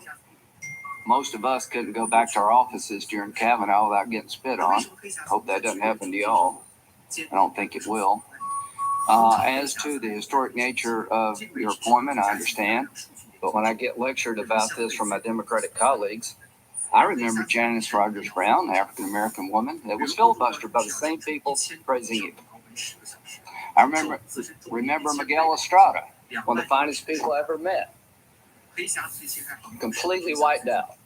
Didn't make it through the gang of 14, whatever gang I was in. I've been in so many I can't remember. He didn't make the cut. Well-lived life just completely ruined. So if you're Hispanic or African American conservative, it's about your philosophy. Now it's going to be about the historic nature of the pig. It's going to be about your philosophy. The bottom line here is when it is about philosophy, when it's somebody of color on our side, it's about we're all racist if we ask hard questions. It's not going to fly with us. We're used to it by now, at least I am. So it's not going to matter a bit to any of us. We're going to ask you what we think you need to be asked. And Senator Hawley, you need to ask her about her record as a district court judge. You should. I hope you do. And we'll see what she says. Very fair game. Now, President Biden had a choice here. And he has every right to make it. Elections have consequences. He had many qualified African American women to choose from. He chose you. Michelle Childs, a district court judge from South Carolina, supported by Jim Clyburn. That was in the mix. I think it came down to about 2, 3, 4 people. Don't know for sure, but that's what the press was reporting. And when it came to Judge Childs, this Arabella group, Senator Whitehouse, you talked about dark money. You may be on to something. This Arabella group is funded by Soros and some other liberal billionaire. They got so many groups in their group, I can't name them all now. But they basically said if you pick Childs, you may have a primary opponent. The AFL-CIO said Judge Childs was a union buster.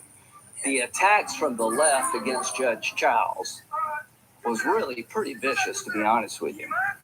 So you say, Judge Jackson, you don't have any judicial philosophy per se. Well, somebody on the left believes you do. Or they wouldn't have spent the money they spent to have you in this chair. So we're going to find out how that statement pulls up over time. A viewer's guide to this hearing. She will be asked about her sentencing practices as a district court judge, and she'll have a chance to explain her reasoning, and you can make up for yourself what this means. But it's good to be asked. About her legal views, I'll ask her about the law of armed conflict and her view of the law of armed conflict. The fact that you represent the Gitmo detainees is not a problem with me. Everybody deserves a lawyer. You're doing the country a great service when you defend the most unpopular people. But I do want to know about your amicus briefs after you're no longer a defense counsel weighing into the Supreme Court about how they decide law of war issues. That matters a lot to me. I think it does matter that the groups that came to your aid at the expense of Judge Childs, how did that happen and why were they doing what they were doing? What is it about your nomination that the most liberal people under the umbrella of Arabella threw in their money, their time, their support, and threatened Joe Biden if he picked Judge Childs? I want to know more about that. I want to know about your judicial philosophy, because people on the left, the far extreme part of the left, believe that you were the best bet. And I want to know why they reached that conclusion. Maybe there's no explanation you can give us, but we'll talk about that. Now, when we say this is not Kavanaugh, what do we mean? It means that Democratic senators are not going to have their windows busted by groups. That's what it means. It means that no Republican senator is going to unleash on you an attack about your character when the hearing is virtually over. None of us, I hope, have been sitting on information about you as a person for weeks or months. You come into our offices and we never share it with you to allow you to give your side of the story. We wait to the very last minute when the hearing's about to be gavel concluded and say, oh, by the way, I've got this letter. And so happened that every media outlet in the country had the letter too. So the next morning there were headlines all over the country, really, accusing Judge Kavanaugh of being basically Bill Cosby. None of us are going to do that to you. And if any of us does that to you, all hell will break out. And it should. The media will be your biggest cheerleader. They're in your camp. They have every right to pick who they want to pick. There won't be this constant attack on you like Judge Kavanaugh and other conservative judicial appointments. There won't be any questioning of where you go to church, what kind of groups you're in church, how you decide to raise your kids, what you believe in, how you believe in God. Nobody's going to do that to you. And that's a good thing. So you're the beneficiary of a lie. You're the beneficiary of Republican nominees having their life turned upside down. And it didn't work. So I'm hoping that we can have a hearing that's respectful, that's informative, that's challenging. And President Biden has every right to pick who he'd like to pick. That comes with winning the White House. And I've been very inclined to support the picks of people that I would not have chosen. But this is a new game for the Supreme Court. And this game is particularly disturbing to me because there's been a wholesale effort of the left to take down a nominee from my state. And I don't like it very much. And if that's the way the game's going to be played, then I'll have a response. And I don't expect it to be rewarded that way of playing the game. Judge Childs would have gotten 60 plus votes. There had been people in my caucus that would have voted for her, even though we knew she'd be a reliable liberal vote, because I and Senator Scott would have stepped up. Now we're picked. Now we're facing a choice sponsored by the most radical elements in the Democratic Party when it comes to how to be a judge. They have the most radical view of what a judge should do, and you were their choice. Expanding the Supreme Court. I hope you can give us an answer, because it shouldn't be hard. Either you do or you don't. Justice Ginsburg said no. She thought if you just changed the number of the court every time somebody new came in power, it would ruin the court in the eyes of the public and make it a joke over time. I agree with that. So I hope you can give us an answer to that question, because I think the court would be better off if the judges stood up for the court. If the judges told politicians, don't play this game with the court, because over time nobody wins. So congratulations. It's going to be a couple of interesting days, and we're off to a better start than we have been in the past. And the one thing I can promise you, you will not be vilified, you will not be attacked for your religious views, you will not be accused of something that you could not defend yourself against until it was too late. Thank you. Thank you, Senator Graham. Senator Feinstein. Thanks very much, Mr. Chairman. I want to begin by congratulating you, Judge Jackson, on this appointment. I've reviewed the records of a number of judicial nominees during my service on this committee. This is actually the 10th set of confirmation hearings for a Supreme Court nominee that I've participated in during my time in the Senate. And looking at your record, it's clear that you have the qualifications and the experience and the knowledge needed to serve on the Supreme Court. And as a woman, it makes me very proud of that. As we begin these hearings, we as senators take seriously our constitutional duty to advise the president on his appointment of a new Supreme Court justice. In the current term alone, the Supreme Court is addressing cases on issues that are foundational to who we are as a country. Let me just give you 3 examples. The court is considering a woman's fundamental right to control her own body and make her own health care decisions. It is considering the legal authority of the Environmental Protection Agency to fight climate change. And it's considering whether states have the power to enact common sense gun safety protections.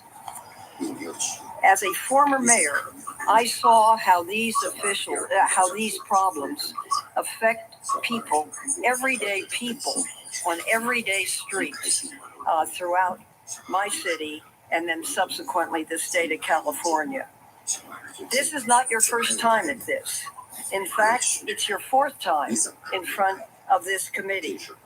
The full Senate has already confirmed you on a bipartisan basis 3 times to serve as vice chair of the U.S. Sentencing Commission in 2010, as a federal district court judge in 2013, and as a federal appellate court judge in 2021.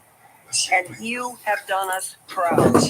Each of the 3 times, the Senate has considered your record, your experience, and your ability. Senators on both sides of the aisle have determined that you have the qualifications and the temperament it takes to uphold the values of our judicial branch. As I see it, those values are knowledge, even-handedness, impartiality, integrity, respect for the rule of law, and fundamental fairness to all. And your record actually shows that you exemplify these values. The Supreme Court is not a political institution. Rather, the court stands above politics and above partisanship, and we look to federal judges to be independent and unbiased. Judge Jackson, in reviewing your record, one thing in particular stands out to me, and that's your commitment to uphold justice under the law. This is one of the ultimate responsibilities of the Supreme Court, and your record suggests to me that you understand the weight of that responsibility.